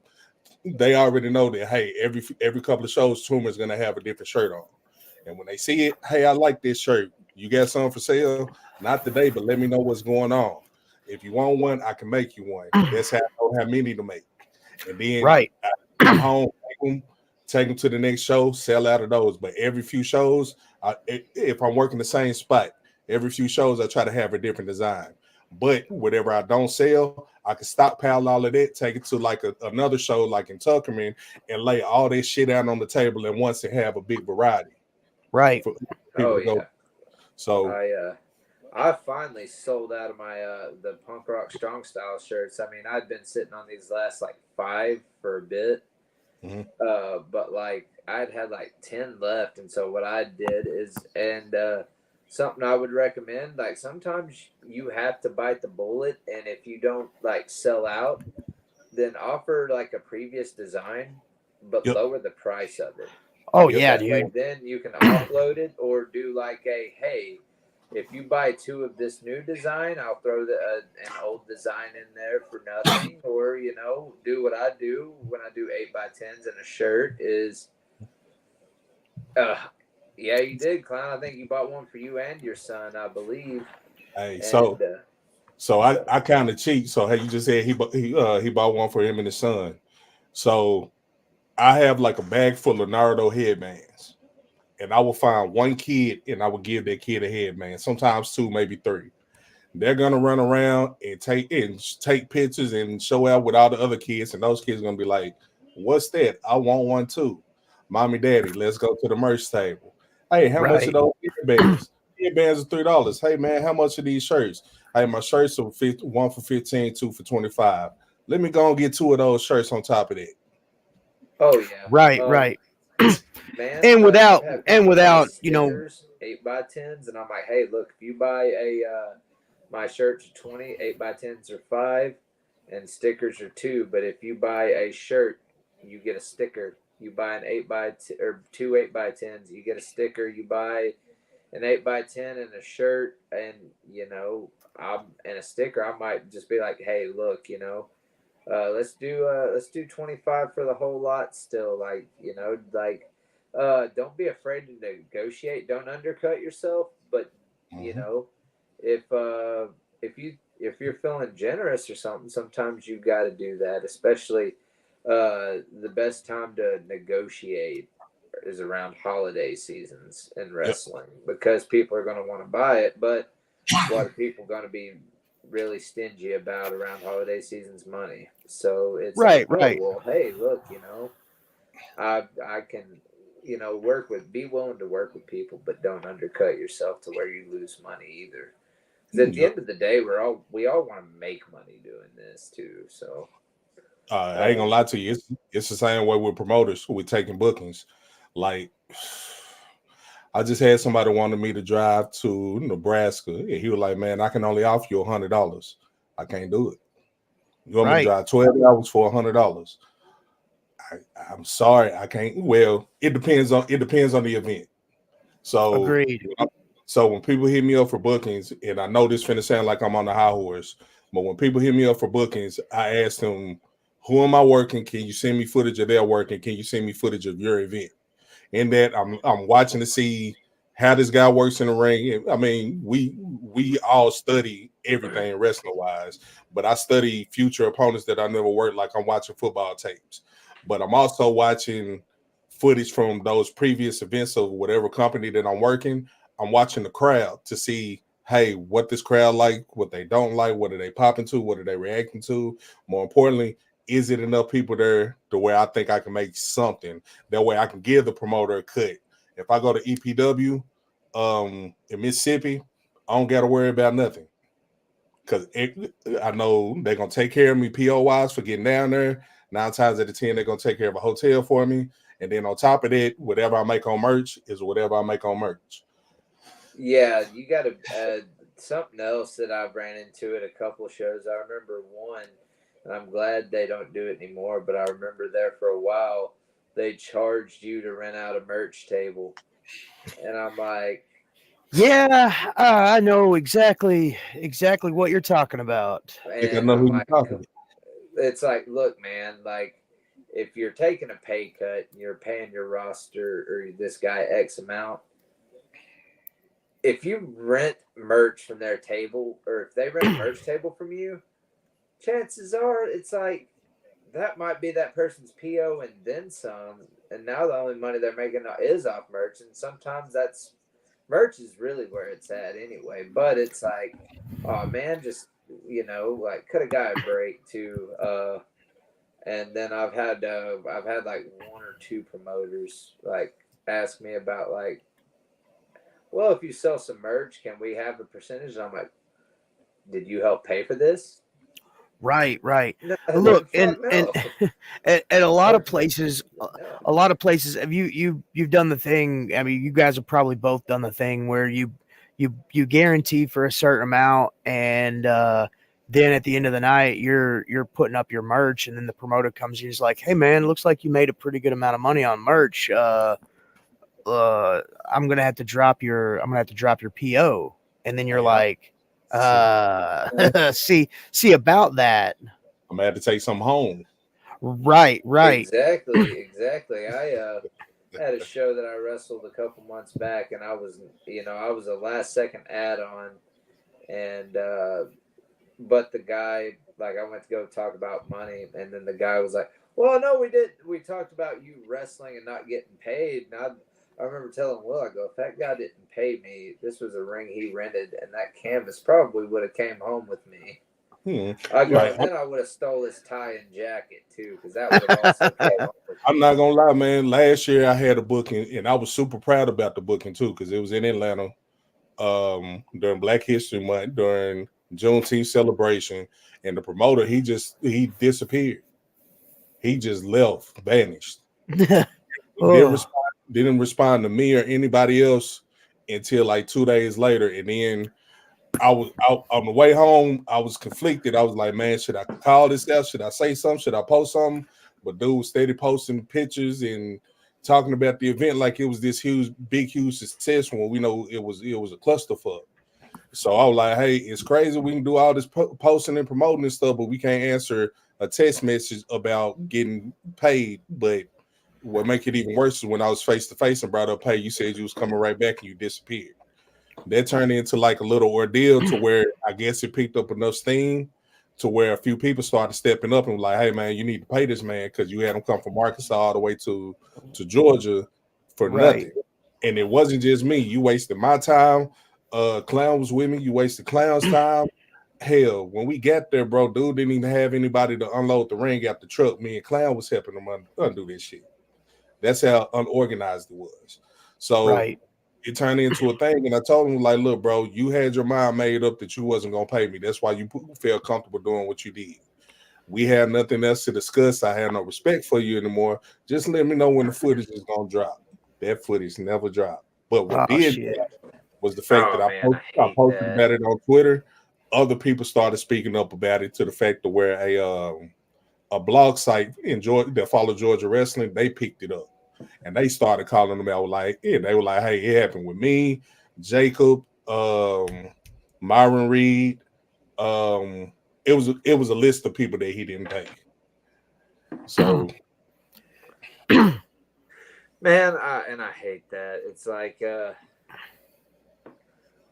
all while there's stuff like that happening, all while there's a big debate over a $20 PO that's been the trending topic, and I'm like, man, look, let's get on the subject about trending topics that matter, like the whole woman in the bear or man and bear situation. Why a woman would choose to hang out with a bear if they came across with a bear in the woods than a man. Like more important and pressing topics than that's the real question. And look, in some circles, I've been called a bear, and I'm a nice guy. Just want to put that out there. Well, but Bruce, I think you're being referred to as a bear in amongst a community. Look, and I'm absolutely fine. I'm absolutely fine. You see what I did there? Man, this thing, you're gonna be getting asked to do take bookings in some old dude garage. Oh, there you go. That's the pin me pay me situation, I guess. Man, look, I got no problem with that. I'm cool with that. Hey, but sometimes, I mean, with doing the bookings and stuff, man, you got to be careful of like certain stuff. Like, I mean, all right, I know I'm gonna get some heat for what I posted last night. Did you read that? I did. I absolutely loved it. I know I'm gonna get some heat from it for certain people though, because they're not gonna understand. No, not at all. I said that, or what the purpose behind saying, "Hey, I'm willing to come to your company and work a match." This ain't shitting on nobody, but I feel like it's 5 to 10 people wrestling wise that are doing our jobs to legitimize what we're doing in Arkansas. There's me, y'all, Will, David, Xander. Who else? I could throw Mike in there. Yeah. Who else would I throw in there? But I'd throw Matt Williams in there. I throw Matt Williams in there. Yeah, for sure. Gaston. And I haven't talked to this person in a long time, but I'm gonna throw him in the list because I feel like without him, the traveling and moving around wouldn't be as prevalent as it is with some of us. I'm gonna throw Matt Odom in there too. Yeah. So I look at it like you got a small circle of people who were quintessentially, if you think about it, the ones that everybody tried to push away in certain situations. We're now the ones that are, even though we may not be directly working with certain companies, we're trying to do something that's for the betterment of everybody, not just saying, oh, I'm doing this for myself, blah, blah, blah. Neither one of us has a problem putting anybody over depending on the situation. Neither one of us have a problem working damn near any show under any situation. As long as it's right and we all promote our ass off. I want to know why I answer my friend because I already got 5,000 friends. Yeah. I've hit that point. I have to go through and get rid of I guess you would call them spam accounts.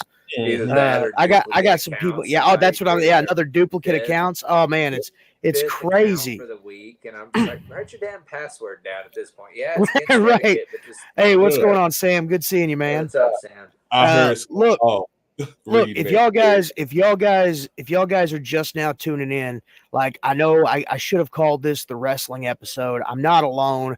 I've got two freaking kick-ass dudes that are helping me keep this thing running. With them and with like Toomer said, a small handful of guys, I'll go out on a limb and say that we're carrying Arkansas wrestling in a lot of ways. And that's not the shit on anybody who I no, like that, absolutely not. Because I'll put it like this: Crash Cash, the work that Sam do. Oh yeah, bro, absolutely, dude. Mark, the way that he promotes. Yeah, dude does. He's doing Mark right here, dude. Too. Dude has papered Little Rock. Oh my gosh, dude! I cannot begin to stress the importance of what Sam does.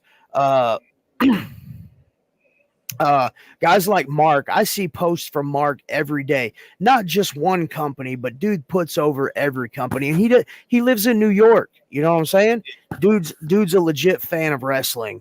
And I'm not saying I'm not taking the full weight of on our shoulders alone of carrying Arkansas wrestling, but we are the guys that we wished we had when we were coming up to these young guys. And that's exactly what it is. Like I'm not gonna go into detail, but you know some of the stories. Hey, Grayson, shit, you was there from day one of me stepping foot in the ring training. So, and I know what happened with you, and you know a lot of stuff of what happened with me. Like, they say when you a kid and you don't have certain things growing up, you grow into the person that you wish you had. And right. I feel like all of us kind of matured in our own little way of. And this ain't a dig at nobody. I feel like all not of at all. Kind of grown and either the trainer or the support system that we wish we had. Clown, thanks for putting that out there, dude. Buck is doing. He's doing great things.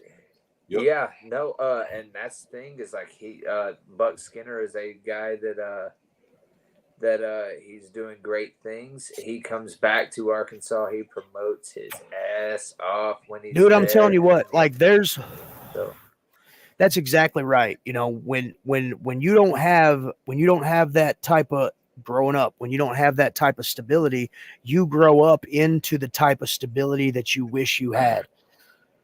So that the guys coming up behind you have that strong base. Yep. And I hear this constantly. Me personally, you guys know my whole mental situation. I don't like to put myself over, but I like to put everybody else over. So when somebody says that about me, I'm just like, oh shucks, nah, I'm just a normal guy. But I get it, you know, I see it, and I'm glad that people look at me like that, and I'm glad that they look up to y'all guys as well. Man, I just want to do stuff the right way. Like I remember we had a little situation with somebody a while ago, and I called heat because I made the statement like, look, I'm not from this imaginary wrestling world. So I get a lot of people saying this is business, but a lot of people that are in this don't have any kind of business background at all for anything outside of working the night shift at a gas station. And right. That's not a dig at anybody. It's just telling the truth. So I'm like, hey, I had this background from another field that I was in, and I'm seeing a lot of parallels. because I went through certain shit there doesn't mean I have to do the same shit here. So I Right. started speaking about certain things, and I made the statement was like, "Hey, I'm not from this wrestling world. I will handle my shit if I need to," and I caught a lot of heat for that shit. Now look at what we're doing now. Right. By staying on our toes, finally getting fed up and saying, "Hey, I'm not dealing with this shit no more," and really just taking a bet on yourself and branching out into yourself. I can honestly tell you, all three of us have been shitted on by somebody at one company at one point in time. Oh, for sure. Those people are no longer active. Not even there's that, no or longevity there's there. people that are active, and it's like this. Kudos to them. My thing was the greatest thing I ever did was leave a certain company at just because I went there, and some of us go to wrestling to escape from the bullshit of everyday life. And then when you start going to a show and you encounter more bullshit there, and it's worse than your everyday life. At that point, it's like this ain't even fun anymore. And I say it. The fact that we plan for a whole year to do a show out here in Little Rock and we call heat for it. Yeah. When the beginning conversations of that was like, "Hey, this is where we're playing, and we want to bring y'all in on it too," when they declined it. Right. Yeah. It teaches you a lesson, and just like me and Cody were talking about earlier, you get that mental defeat and you figure out a way to work around it, and then before too long that mental defeat is no longer a defeat, and you got the people that tried to defeat you wanting to jump on the wagon. Hey, but I'm not gonna lie, it's a breath of fresh air whenever you have those experiences and then you start going places. I don't want to say any places ran incorrectly. I don't never want to say that because everywhere is different. You go to places that appreciate you. But when you go to places that appreciate you and everybody understands their role and it's not a big ass ego trip. Right. It's refreshing, man. A lot of guys, I guess they didn't make it to that class in training where you keep your ego at the door. One thing that I learned a long time ago, and luckily I learned it, and unfortunately I learned it the hard way. My path in wrestling isn't everybody else's path in wrestling, and you can't shit on the guy that's comfortable doing it once a weekend because you're not comfortable doing it once a weekend, or you can't shit on the guy that's comfortable with working one show for their entire career. Well, one of the wise men advice I've ever got was on a trip to San Antonio with Gaston of all people. I told him, I go, dude, it upsets me because some people don't want it. They're not going to seminars. They just come and they barely even want to do their training, but they just want to come and wrestle this one show. And it's like, look, it just bugs me that like I'm having to sit here and watch them do this, and I'm not getting anything near what they got. Like, what's up with that? Gaston's like, well, you got to understand, some people, they only do this as a hobby, and then like, there are people that are like that. Like a very good proponent of that is.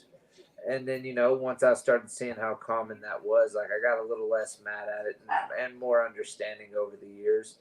A guy that's got a good work-life balance with wrestling and a healthy relationship, Matt Williams, outside of, dude's got a family and a great, job outside of wrestling. And, he's found a way to get wrestling in there and he balances that. And sometimes if one thing becomes everything to you, then you become bitter about it, I guess you would say. Man, I'm gonna be honest with you. It's a lot of people, and I'm not just speaking from the areas that we worked in the state. Yeah, because we've seen it some of everywhere. It's a lot of people who use this as an identity because they may have peaked in high school and never did anything else beyond that. And this wrestling persona is 100% their identity. Oh, for Right. sure. And some people try to hold on. Some people try to hold on to it, man, way farther than it should be. Like it is what it is. I know at some point in time I'm not gonna be in the ring, but because I know that don't mean I got to run around and try to shit on anybody or shit on other companies or hit. I'm never gonna. I don't want to be the man. Well, I could have done this if this happened, guy. Right. I'm never gonna be that. But you have some people, unfortunately, that's gonna be their story. Somebody who I'm cool with, I got respect for him, and I wish bro would actually get on his stuff. But every other day, I see a post, "Hey man, the guys I started with, they're doing this, that, and the other, and I'm just sitting on the sidelines." Get active, because you got Right. the same 4 hours in the day that the rest of us do. You have the same accesses and resources to start at grassroots, just like the rest of us. Yeah. And I mean, sometimes you have to go through that. But it's sometimes you got to make your own opportunity. I hate that some of the worst people that Bruce or like Bruce was talking about earlier are the leave your ego at the door people, but they don't heed their own advice. Right. And I'm like, wait, man, you should pump the brakes, heart's in the right place, but or head's in the right place, heart isn't. Like, don't jump on people and tell them if you're not going to do that yourself. Don't be a hypocrite. Yeah.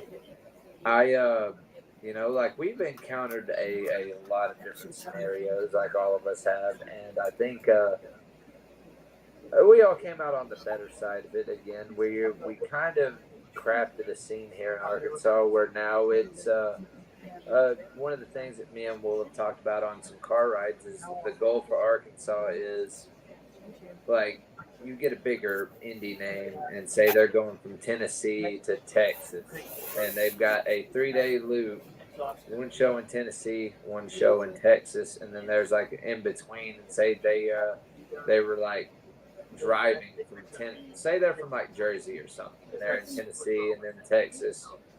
Well, they're going to be. They don't want to drive all the way back to Jersey. Just drive all the way back down to Texas from Tennessee. So what are they going to do? They might try to find a hot spot just to make some extra money. So like, and one of the things that me and Will were talking about is our goal, at least from our end, is to go around places and develop as wrestlers, but make these places that stop. Or at least make Arkansas a hotbed of that. Now I'm not saying it's every promotion in Arkansas because every state has that one promotion that is just not so great, and it has the potential to be great, but it starts with attitude. But like we've all tried to. Wrestling's popping up all around Arkansas, and I think one of the things that we're trying to do is make it better. Hey, what's up, Caden? What's up, Caden?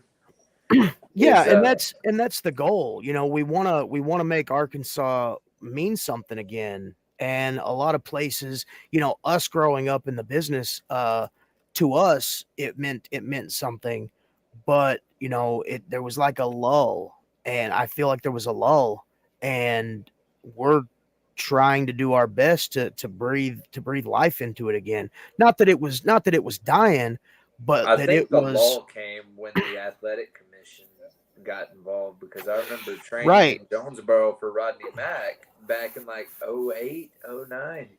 And this is before the athletic commission even got their hands in wrestling. Mm-hmm.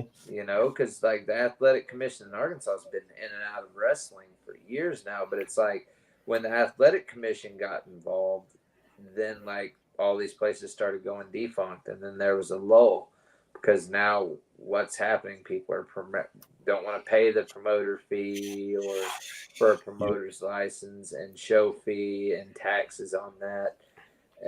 But like it's experience, right. Yeah. Now we're kind of experiencing a boom of wrestling. Oh, for sure, and it's blowing up. And like you were saying, making Arkansas a hub again. it's it's definitely um, you can tell that feeling is there, and every show you go to, you feel that pulse, and you're like, yes, this is it. Man, but Well, getting to do some of the stuff that we're all somewhat have a helping hand in by putting eyes on what we do, and people are realizing like, hey, these guys are legit. Like it's a lot of people from the Venos crowd who have never even paid attention to wrestling at all, even from Right. WWE, whatever is on TV.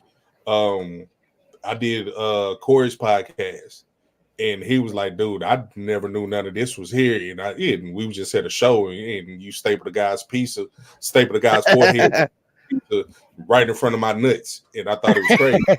Right. Situation like that. The thing, I mean, Bruce, you was there. The Travelers game. Man, I can't even describe how that was, bro. Oh, dude, it That, was crazy. and there was a lot of people who did not know that we legit did this, and some of us live in this area. And it's like, I'm glad that it's us doing it opposed to yeah, others. I'm glad Yes. it's us. Right.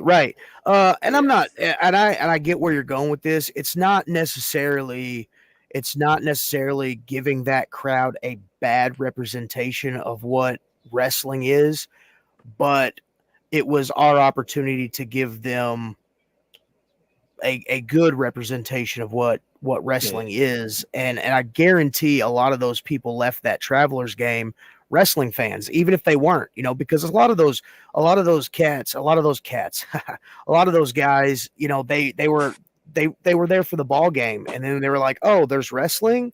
Yeah. What's Well, this? and then what that did is wrestling at the Travelers game is now they're going to look out for shows around that area. Oh, Oh, for So sure, like for sure. the and the Travs are thing is Travs the are guys already that talking about wrestle bringing us those back. shows, Yeah, they yeah. they wrestle on TV. Like, you know, Well, and I would even Memphis say, wouldn't get TV deals if they weren't good at what they were doing. right. I didn't actually talk to him specifically, but I talked to a guy who did. Dude, the owner was like, "Oh my gosh, this was amazing. This Yeah, was amazing. I want y'all guys back." And, yeah, that they right want there. the Sorry, season go ain't ahead. even yeah, my bad. I ain't mean to cut you off. No, no, The no. season ain't even over yet, but they're already talking about bringing us back. Oh, dude, they were amazing.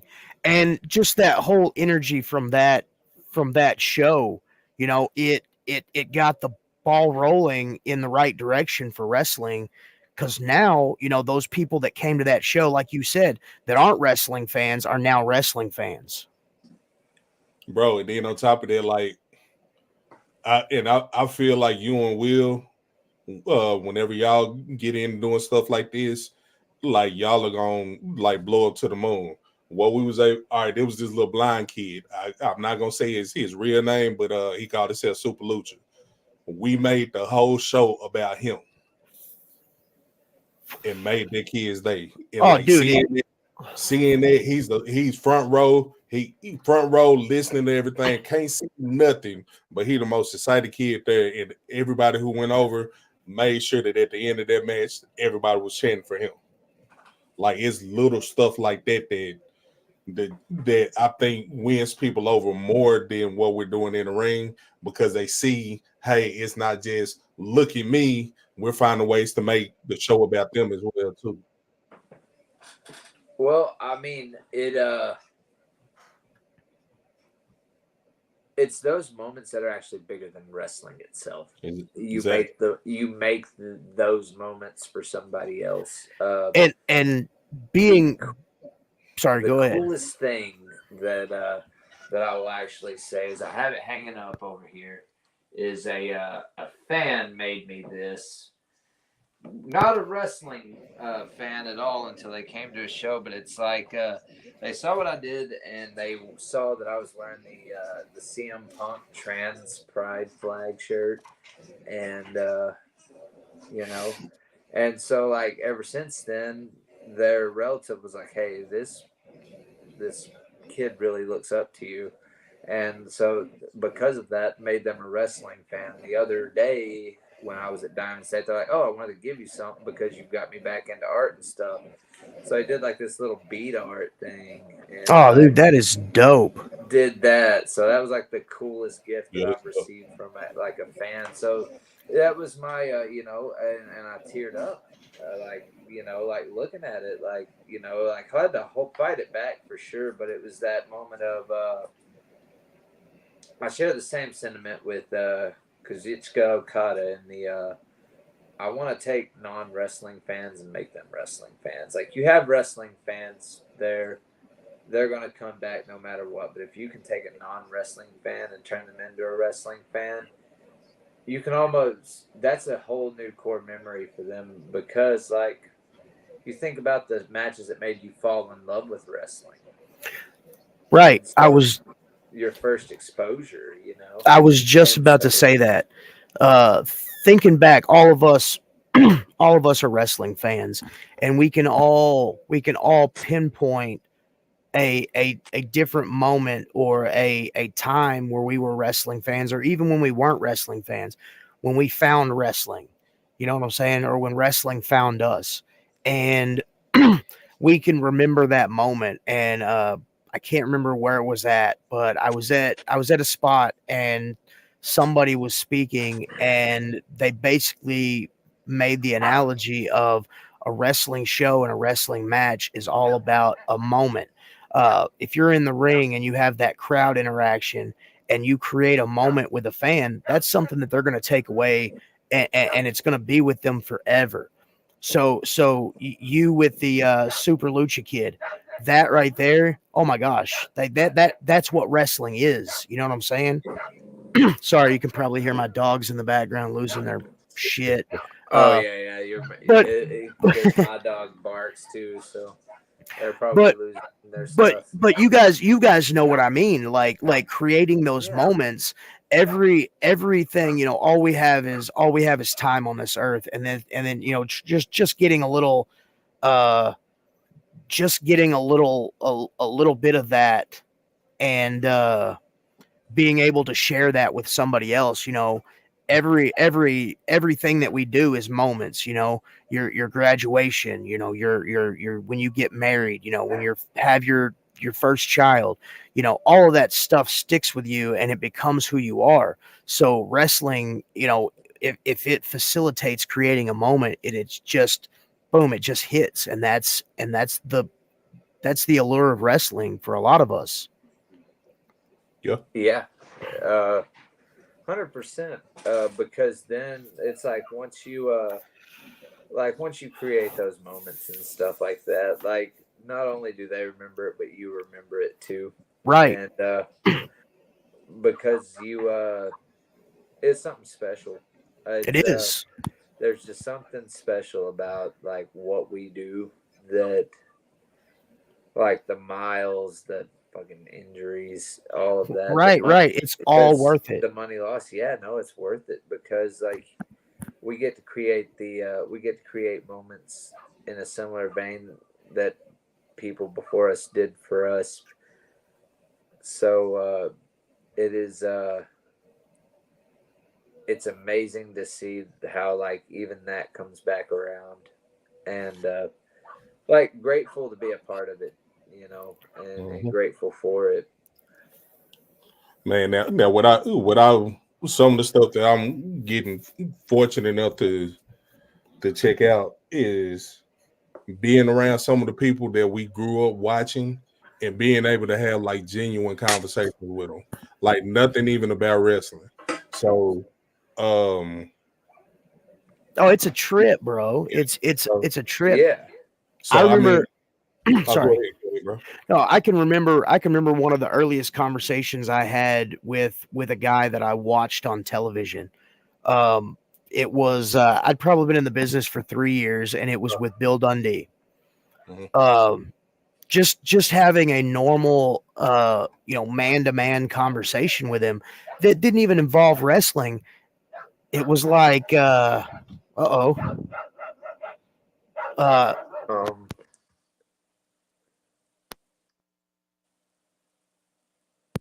Sorry about that. Oh, you're good. Everything okay? Yeah, everything's good. Oh, okay. On my end, I think. Yeah. But no, Tumor. it was that moment. I don't know. I'm gonna try to add him back and see what's good. Are you good Yeah, to come back? yeah. I don't know what just happened. Oh shit! Sorry I about don't. that. But no, like I was saying, it was that moment of getting to sit and have just a regular ass conversation, and not in my head I was losing my mind, and then shortly after having a conversation with Jimmy Valiant, it's like guys that I watched on television growing up, and then all of a sudden it was like a surreal moment where because like after it was over with, I'm like, oh my gosh, I just had a conversation with superstar Bill Dundee. I just had a regular ass non wrestling conversation with handsome Jimmy Valiant.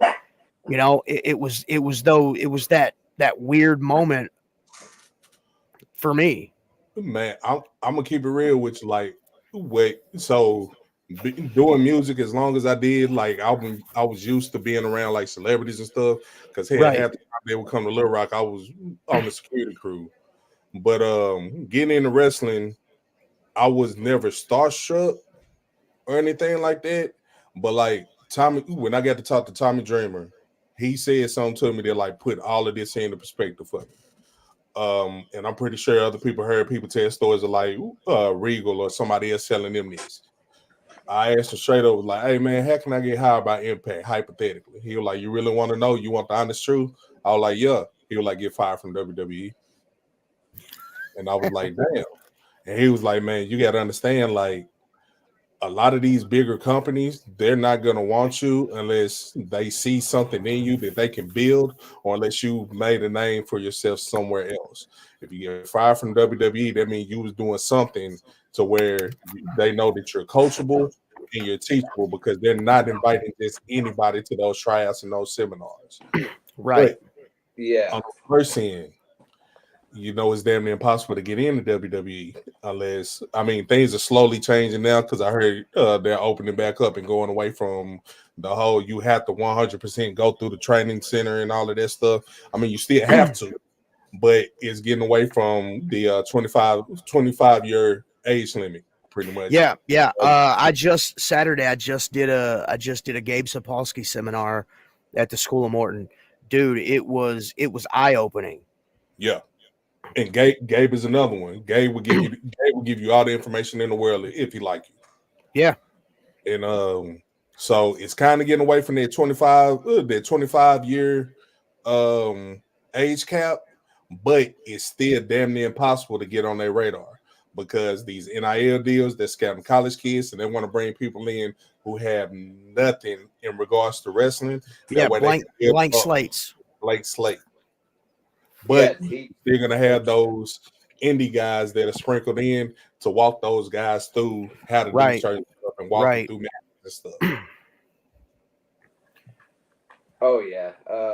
And I mean, again, some of these you were talking about that the next in line thing, the NIL thing. It's crazy. Like how few of those like you see them, but then like you see the internet freaking out. Like, well, we haven't heard from this person in 6 months. I'm like, man, they are probably right now still doing like learning how to do a basic front roll or Man, Yeah. like how to half of them bump probably second still in major. college. Half of them Yep. probably Yeah. still in college getting their degrees and everything. Yeah, Yep. they got to finish up, and yeah, because some of these guys too, like if they're unless it's like a college team, I don't know the logistics of that, but if they're on a college team, sometimes they can't even have jobs, you know, Right. Yeah, you can't. because they're that's their focus, and I mean WWE is a job, um, so it's you know the that's something else I would say to kind of piggyback off what Toomer was saying is new to the business, old to the business, be coachable. It doesn't Right. matter. Right. 5 minutes, 5 years, 50 years. If you're always like ready to learn something new, always be ready to learn something new, I guess you would say, because you're going to learn it whether or not you want to.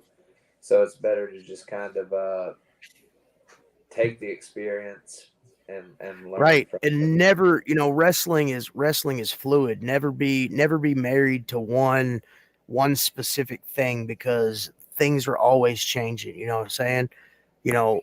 And not always everything, but little things here and there, have your and again, if you're young and you're watching this, please have a pen and paper out, because this is all stuff that we weren't taught when we first started. All True. these things that we're talking about right now are things that we have. True. Told me that last night. Yeah. All of these things that I'm saying are things that I picked up in 15 years, and Cody and Toomer have both picked up over their years, and it's stuff that's made us worlds better than from where we started. Man, on top of that, I get the whole training thing, and I get the whole what's the culture of this is my trainer, do what they say, don't go anywhere else for advice. But not saying while you're training, do what your trainer is telling you to do. But at some point in time, you got to realize certain people everybody has different experiences, and if I call that a lot of stuff that we've been able to do over the past few months, it's gonna sound like I'm telling a bold face ass lie. But we're around certain people who have been there, done that, who are sitting comfortably, who have done everything in the industry, and they're the ones giving those critiques. I remember I had somebody, I ain't gonna call that his name, but we had a match and he shit the bed, and I chewed him out for it. And I was like, bro, you didn't do what we needed to do, and I can tell you didn't want to do the match, so I ended the match in early. Well, you don't know what you're talking about, blah, blah, blah. Well, we got to kick it and learn from Chavo Guerrero, Marty Elias, just did the match with Rhino. Who else? I'm not gonna put his business out, but it's somebody in Memphis right now who was signed to WWE who will come to us and give us tidbits on who to look for, on what to do, how to move, and all this other type of stuff. So when we bring it and translate it over here, because you have some people that don't want to book us just to try to say, oh well, this guy don't know what the hell he doing, and try to upshow us. And then when we stand down on it, it's like, hey, bro, you got to understand your experiences are going to be totally different from my experiences. Right. I think what's benefiting, and this is kind of to my own horn, and I owe Clown for all this shit too. I think what's benefiting me is the fact that I've been able to post damn near everything that I've done every step of the way online. That way, even if you don't agree with it, you can't argue. Right. Because it's there. Because it's there. Proof positive. It's there. Like, me and Mike beat the shit out of each other for 3 months straight. Booker T watched it and said, yeah, I need Fat Jitsu. I've been looking at the phone because I've been texting him throughout this whole time. Well, I mean, you were posting clips from your vlogs when you were training. Yeah, when we was training. Like you can't video footage is right there that one, you were doing the training, but two, oh, you saw this on TV. Actually, I've been doing this for a while. This was me doing this in training. Here's this video from like 5 years ago of me doing this. So it's like, so it's like you kind of left almost like a paper trail. That way people can't contest. I'm gonna be honest with you. The first time I came to Tuckerman, we walked in their first show. I was like, yeah, because I came with y'all to y'all house. The first show, I was like, why the hell is nobody filming this? Why doesn't nobody know what's going on? And why the hell did it take me so long to find out where to finally go to? And I was like, yeah, if I'm gonna do anything, I know I can at least help out with that while I'm training, which I feel that we did. But it wasn't just me, it was all of us doing the work. It was y'all in the ring because y'all was working before I was. It was y'all in the ring, everybody linking up. Hell, times when I needed rides places, y'all was there for me. Stuff like that. That's stuff that a lot of people ain't gonna get or understand. That we went through and we sacrificed and we did. Like, bro, I was doing all the camera work and wasn't getting paid not a dime for it. Well, then you were turning around editing the I show. was turning around, editing the show, sending people their clips. And then when I finally said, hey, I'm not going to do the TV format editing anymore, a lot of stuff became, he's only focused on himself and he's only pushing and promoting stuff. Bro, I'm uploading the matches for everybody. You have the same footage that I have. Yeah. So you can be pushing and promoting your own stuff. It was a lot of times where I was telling people like, hey, I can teach you this video stuff. That way you can edit and clip out your own stuff. Damn near everybody turned me down on it. So it's like, but it ain't just me, it's all of us, man. Like the footage from all of us is there, man. The blueprint that I feel this finna sound like an arrogant ass statement, and I know somebody is gonna have an issue with it. I feel like the visibility that we were able to put on ourselves sparked a lot of other people to finally say, hey, we're going to start stepping our game up visibility wise. Well, yeah, because it was the, again, you said it was the TV style editing and the product. Like some people just go wrestle places. Like it's not uncommon for a place to have great production value. And some people are like, hey, I'm fine with whatever pay you give me. I'll go below my normal rate. You've got great footage as long as you get the footage to me.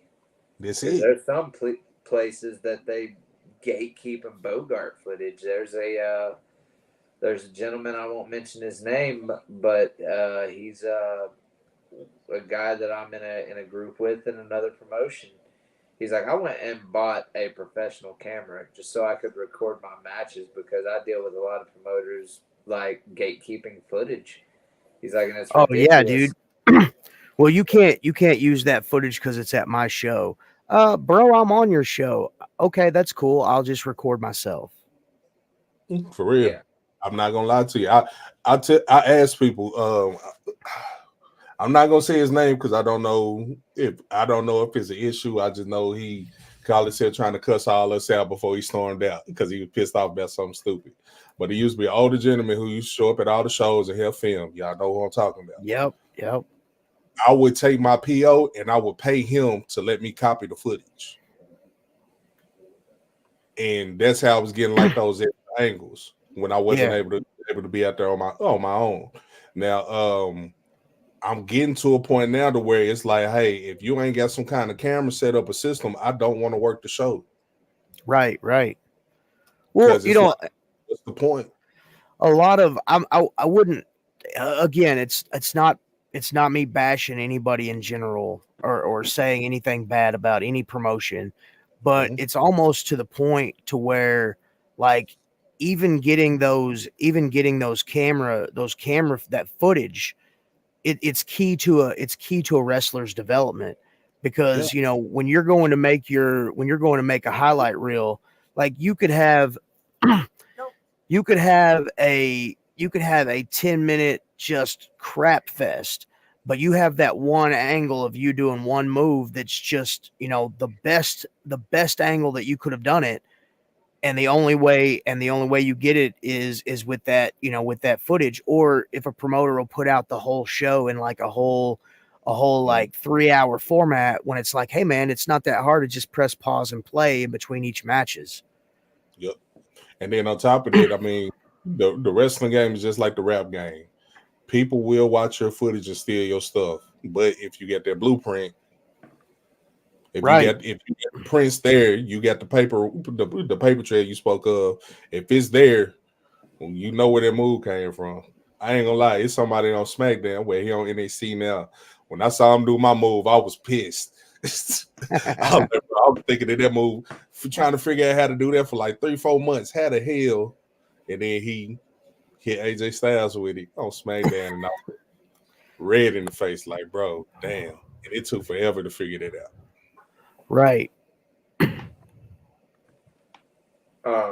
No, luckily for me, I keep it basic, so nobody's stealing my stuff. But I have like been on a few shows where I've watched the match and I'm like, oh, I normally do this. Well, this goes out of the repertoire. Time for me to bring back something that I stole from somebody else. Yep.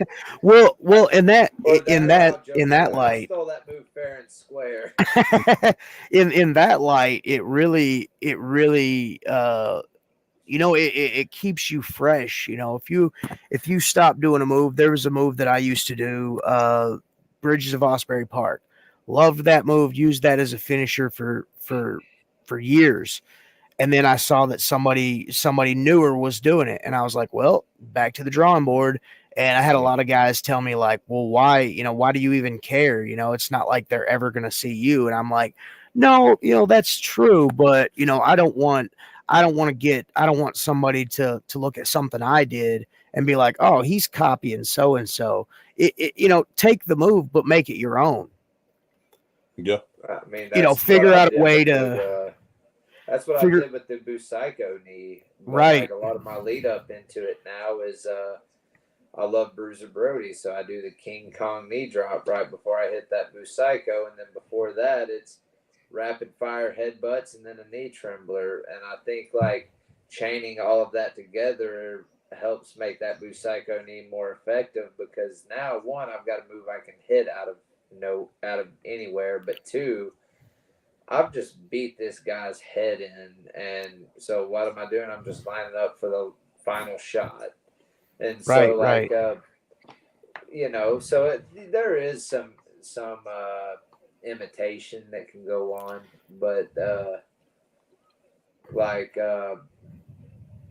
sometimes it is important to watch other people and what they're doing. Well, especially with double downs, man. I watched 3 matches in a row, and I remember Coomer was at one show where we roasted everybody because we thought about the next show putting every match a double down, and it was 3 matches in a row, and it was the double clothesline double down. Oh my gosh, the double clothesline double down. Like, man, it's almost like it's almost like nobody's watching the match before them.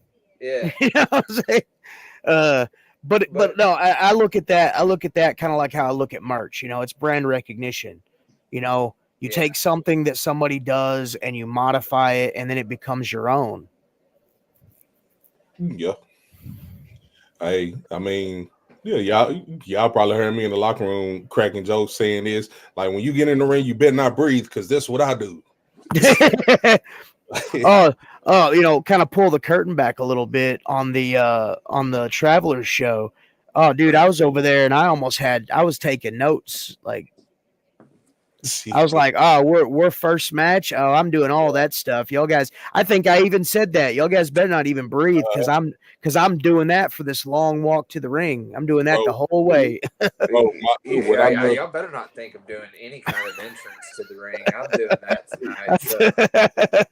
What I loved about that though that day was being able to jaw jack with y'all in front of people who don't know what we do. Right. And then what got to me, like when I walked past you, I was like, yeah, you look like the Monopoly man. You just and the girls were like, what the hell? But those girls, they laughed and they stayed. Right. So, oh, dude, Morrow made this little girl cry, and like I felt horrible for it. But again, being the heel, you just had to like.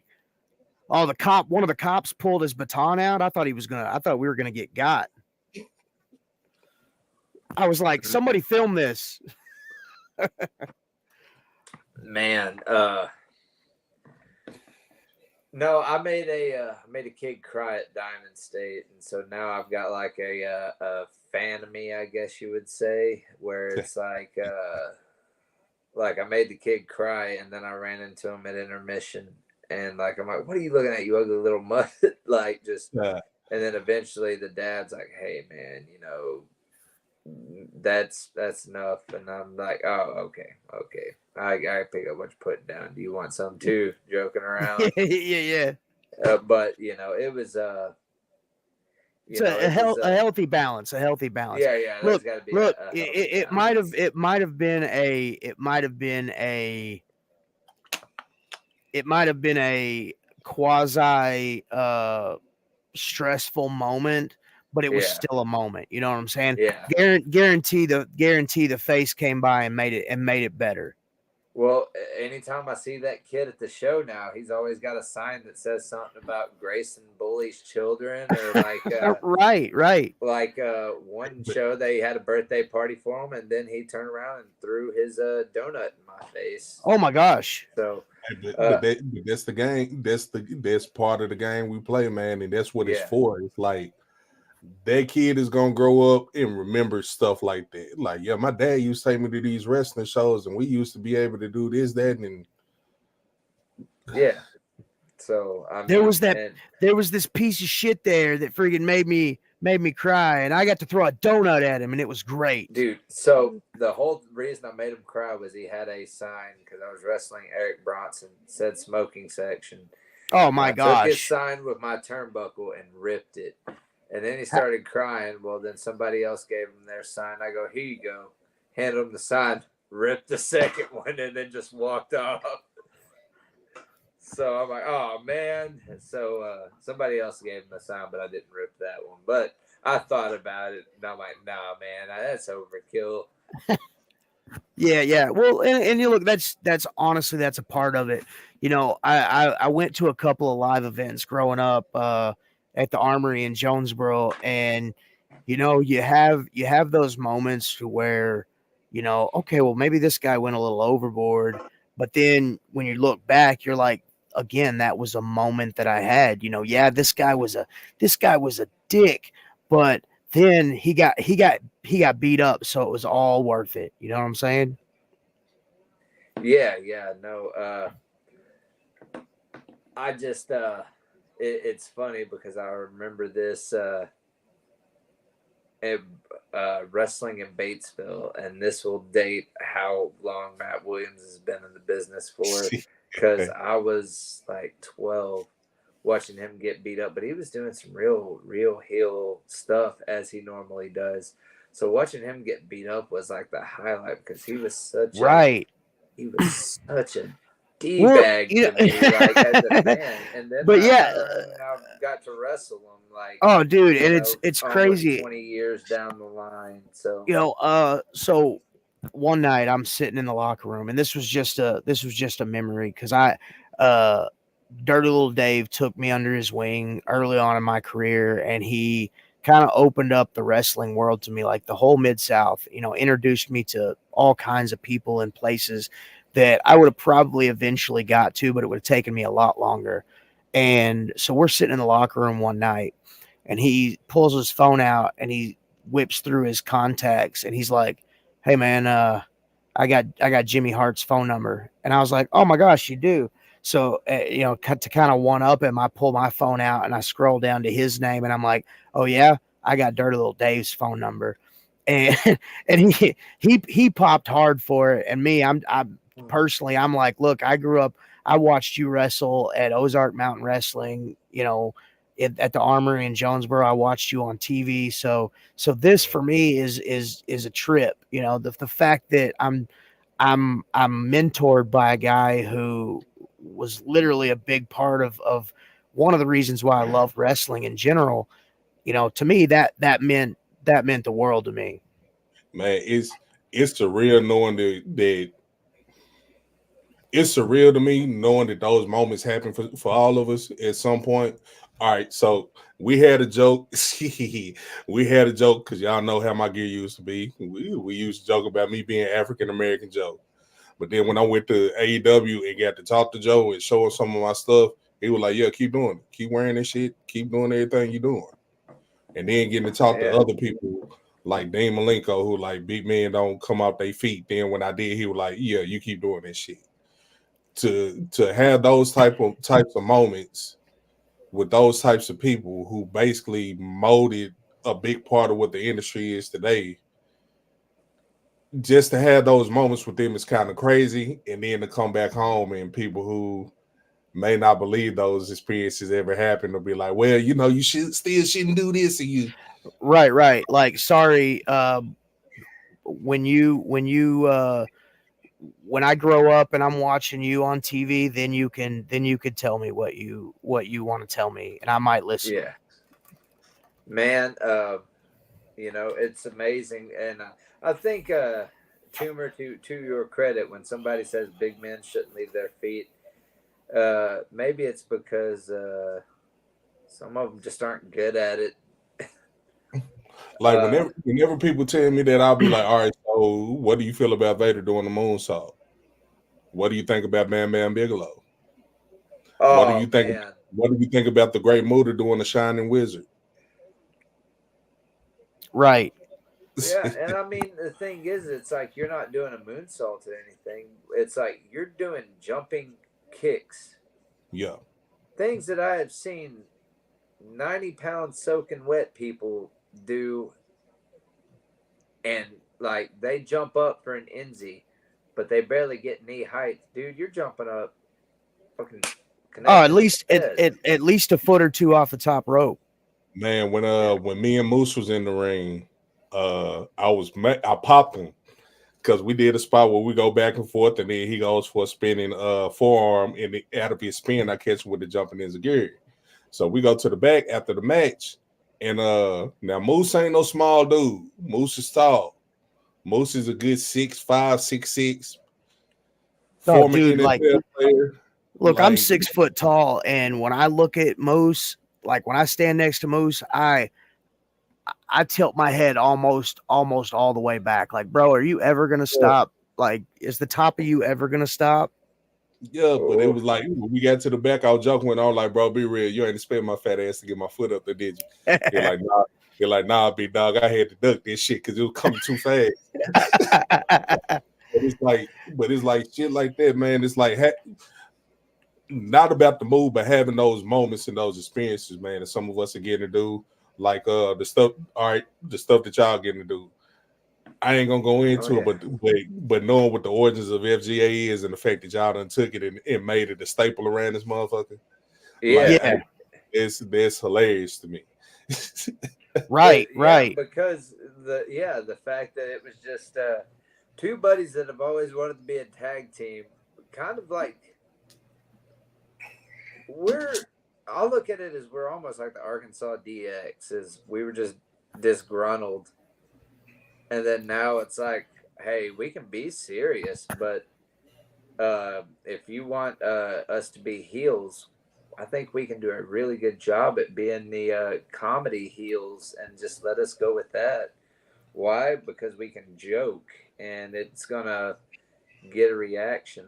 And so, and it's weird that me and Will have done the FGA tag thing for years now, and finally got our first tag team gold a couple months back. So, but I mean, semantics, and there's some companies that they're lucky to have a singles belt, Right. Hey, but y'all did it cheap. Hey, but y'all did it the right way, man. Like, this ain't a dig at nobody, but somebody recently asked me, like, hey, man, on another podcast I did, they were like, hey, what took you so long to finally get a title? Because I've been hearing your name for a minute. And I like, well, because I didn't go and start a company and book myself. Yeah. Well, hey, it is what it is. It is what it is. The thing is like some, belts are cool, but it's I've learned that if you can get over without a belt and get yourself over, it just puts that much more stock into the belt when you do win it.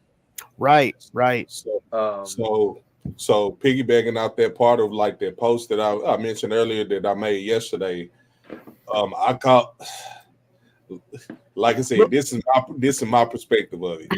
These championships around the state don't mean nothing because we still haven't, like, we're slowly getting, well, I don't even want to say slowly because we are starting to, it's like we're in the beginning stages of a boom period, but we're getting to where I feel we need to be. But the general audience don't care about the differences in between these belts that we all carry. Right. Just not walking with some. Now, the people who frequent the shows, they care, but we got to find more ways to get the general public to actually take what we do legitimate and serious. Me being Memphis Heritage champion don't mean nothing if I go work SCW. Me Yeah. being Arkansas Heritage champion, Arkansas Unified Arkansas champion don't mean nothing if I go down to APW because I'm not a fixture in those different companies. But I feel like at some point in time, it's gonna happen to where I don't want to say the territory days, but part of that post that I made yesterday was a page at a Ric Flair shit. Bring me in, put me against somebody. We're gonna find a way to put your guy over some kind of way. Right. That Well, way it and benefits everybody. Well, it's that legit ego at the door situation. Yep.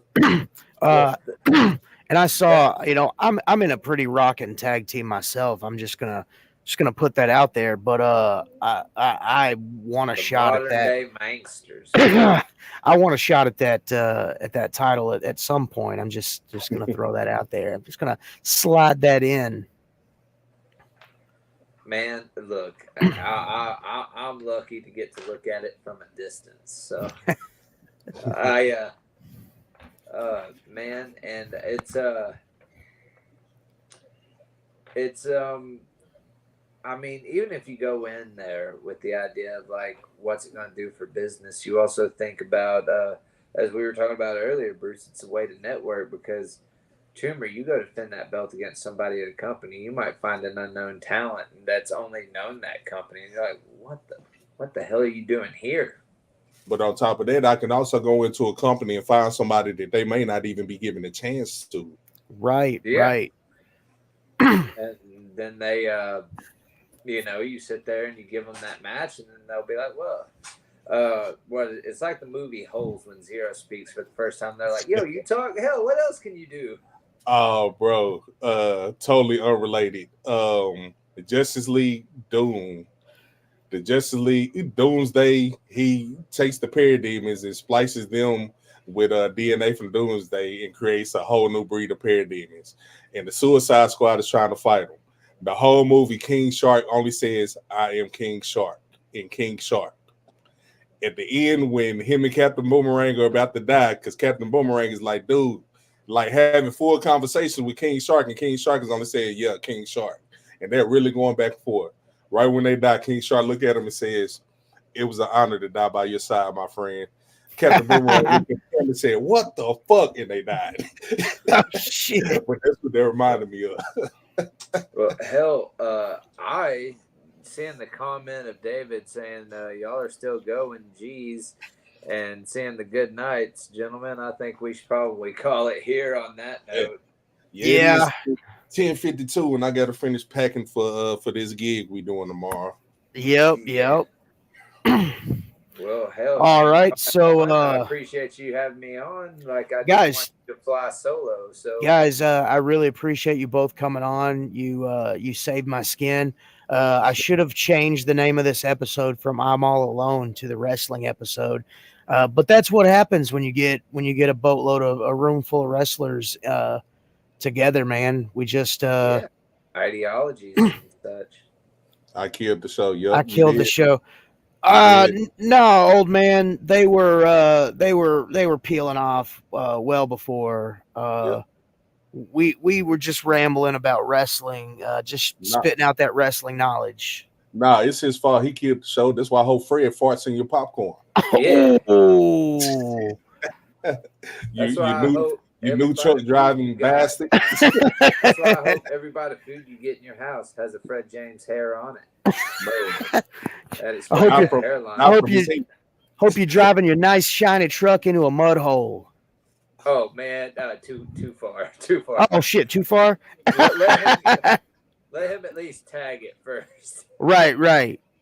I hope you go to doodle and sit down, and when you go to get up, you realize you left the toilet tissue at the dollar store. Oh man, man, I'll make a joke off of that. I hope when you do and you wipe, you keep wiping and you keep wiping, and there's still poop. It's what he said. Hey, David, what do you call something that has 5 toes that's not your foot? My foot.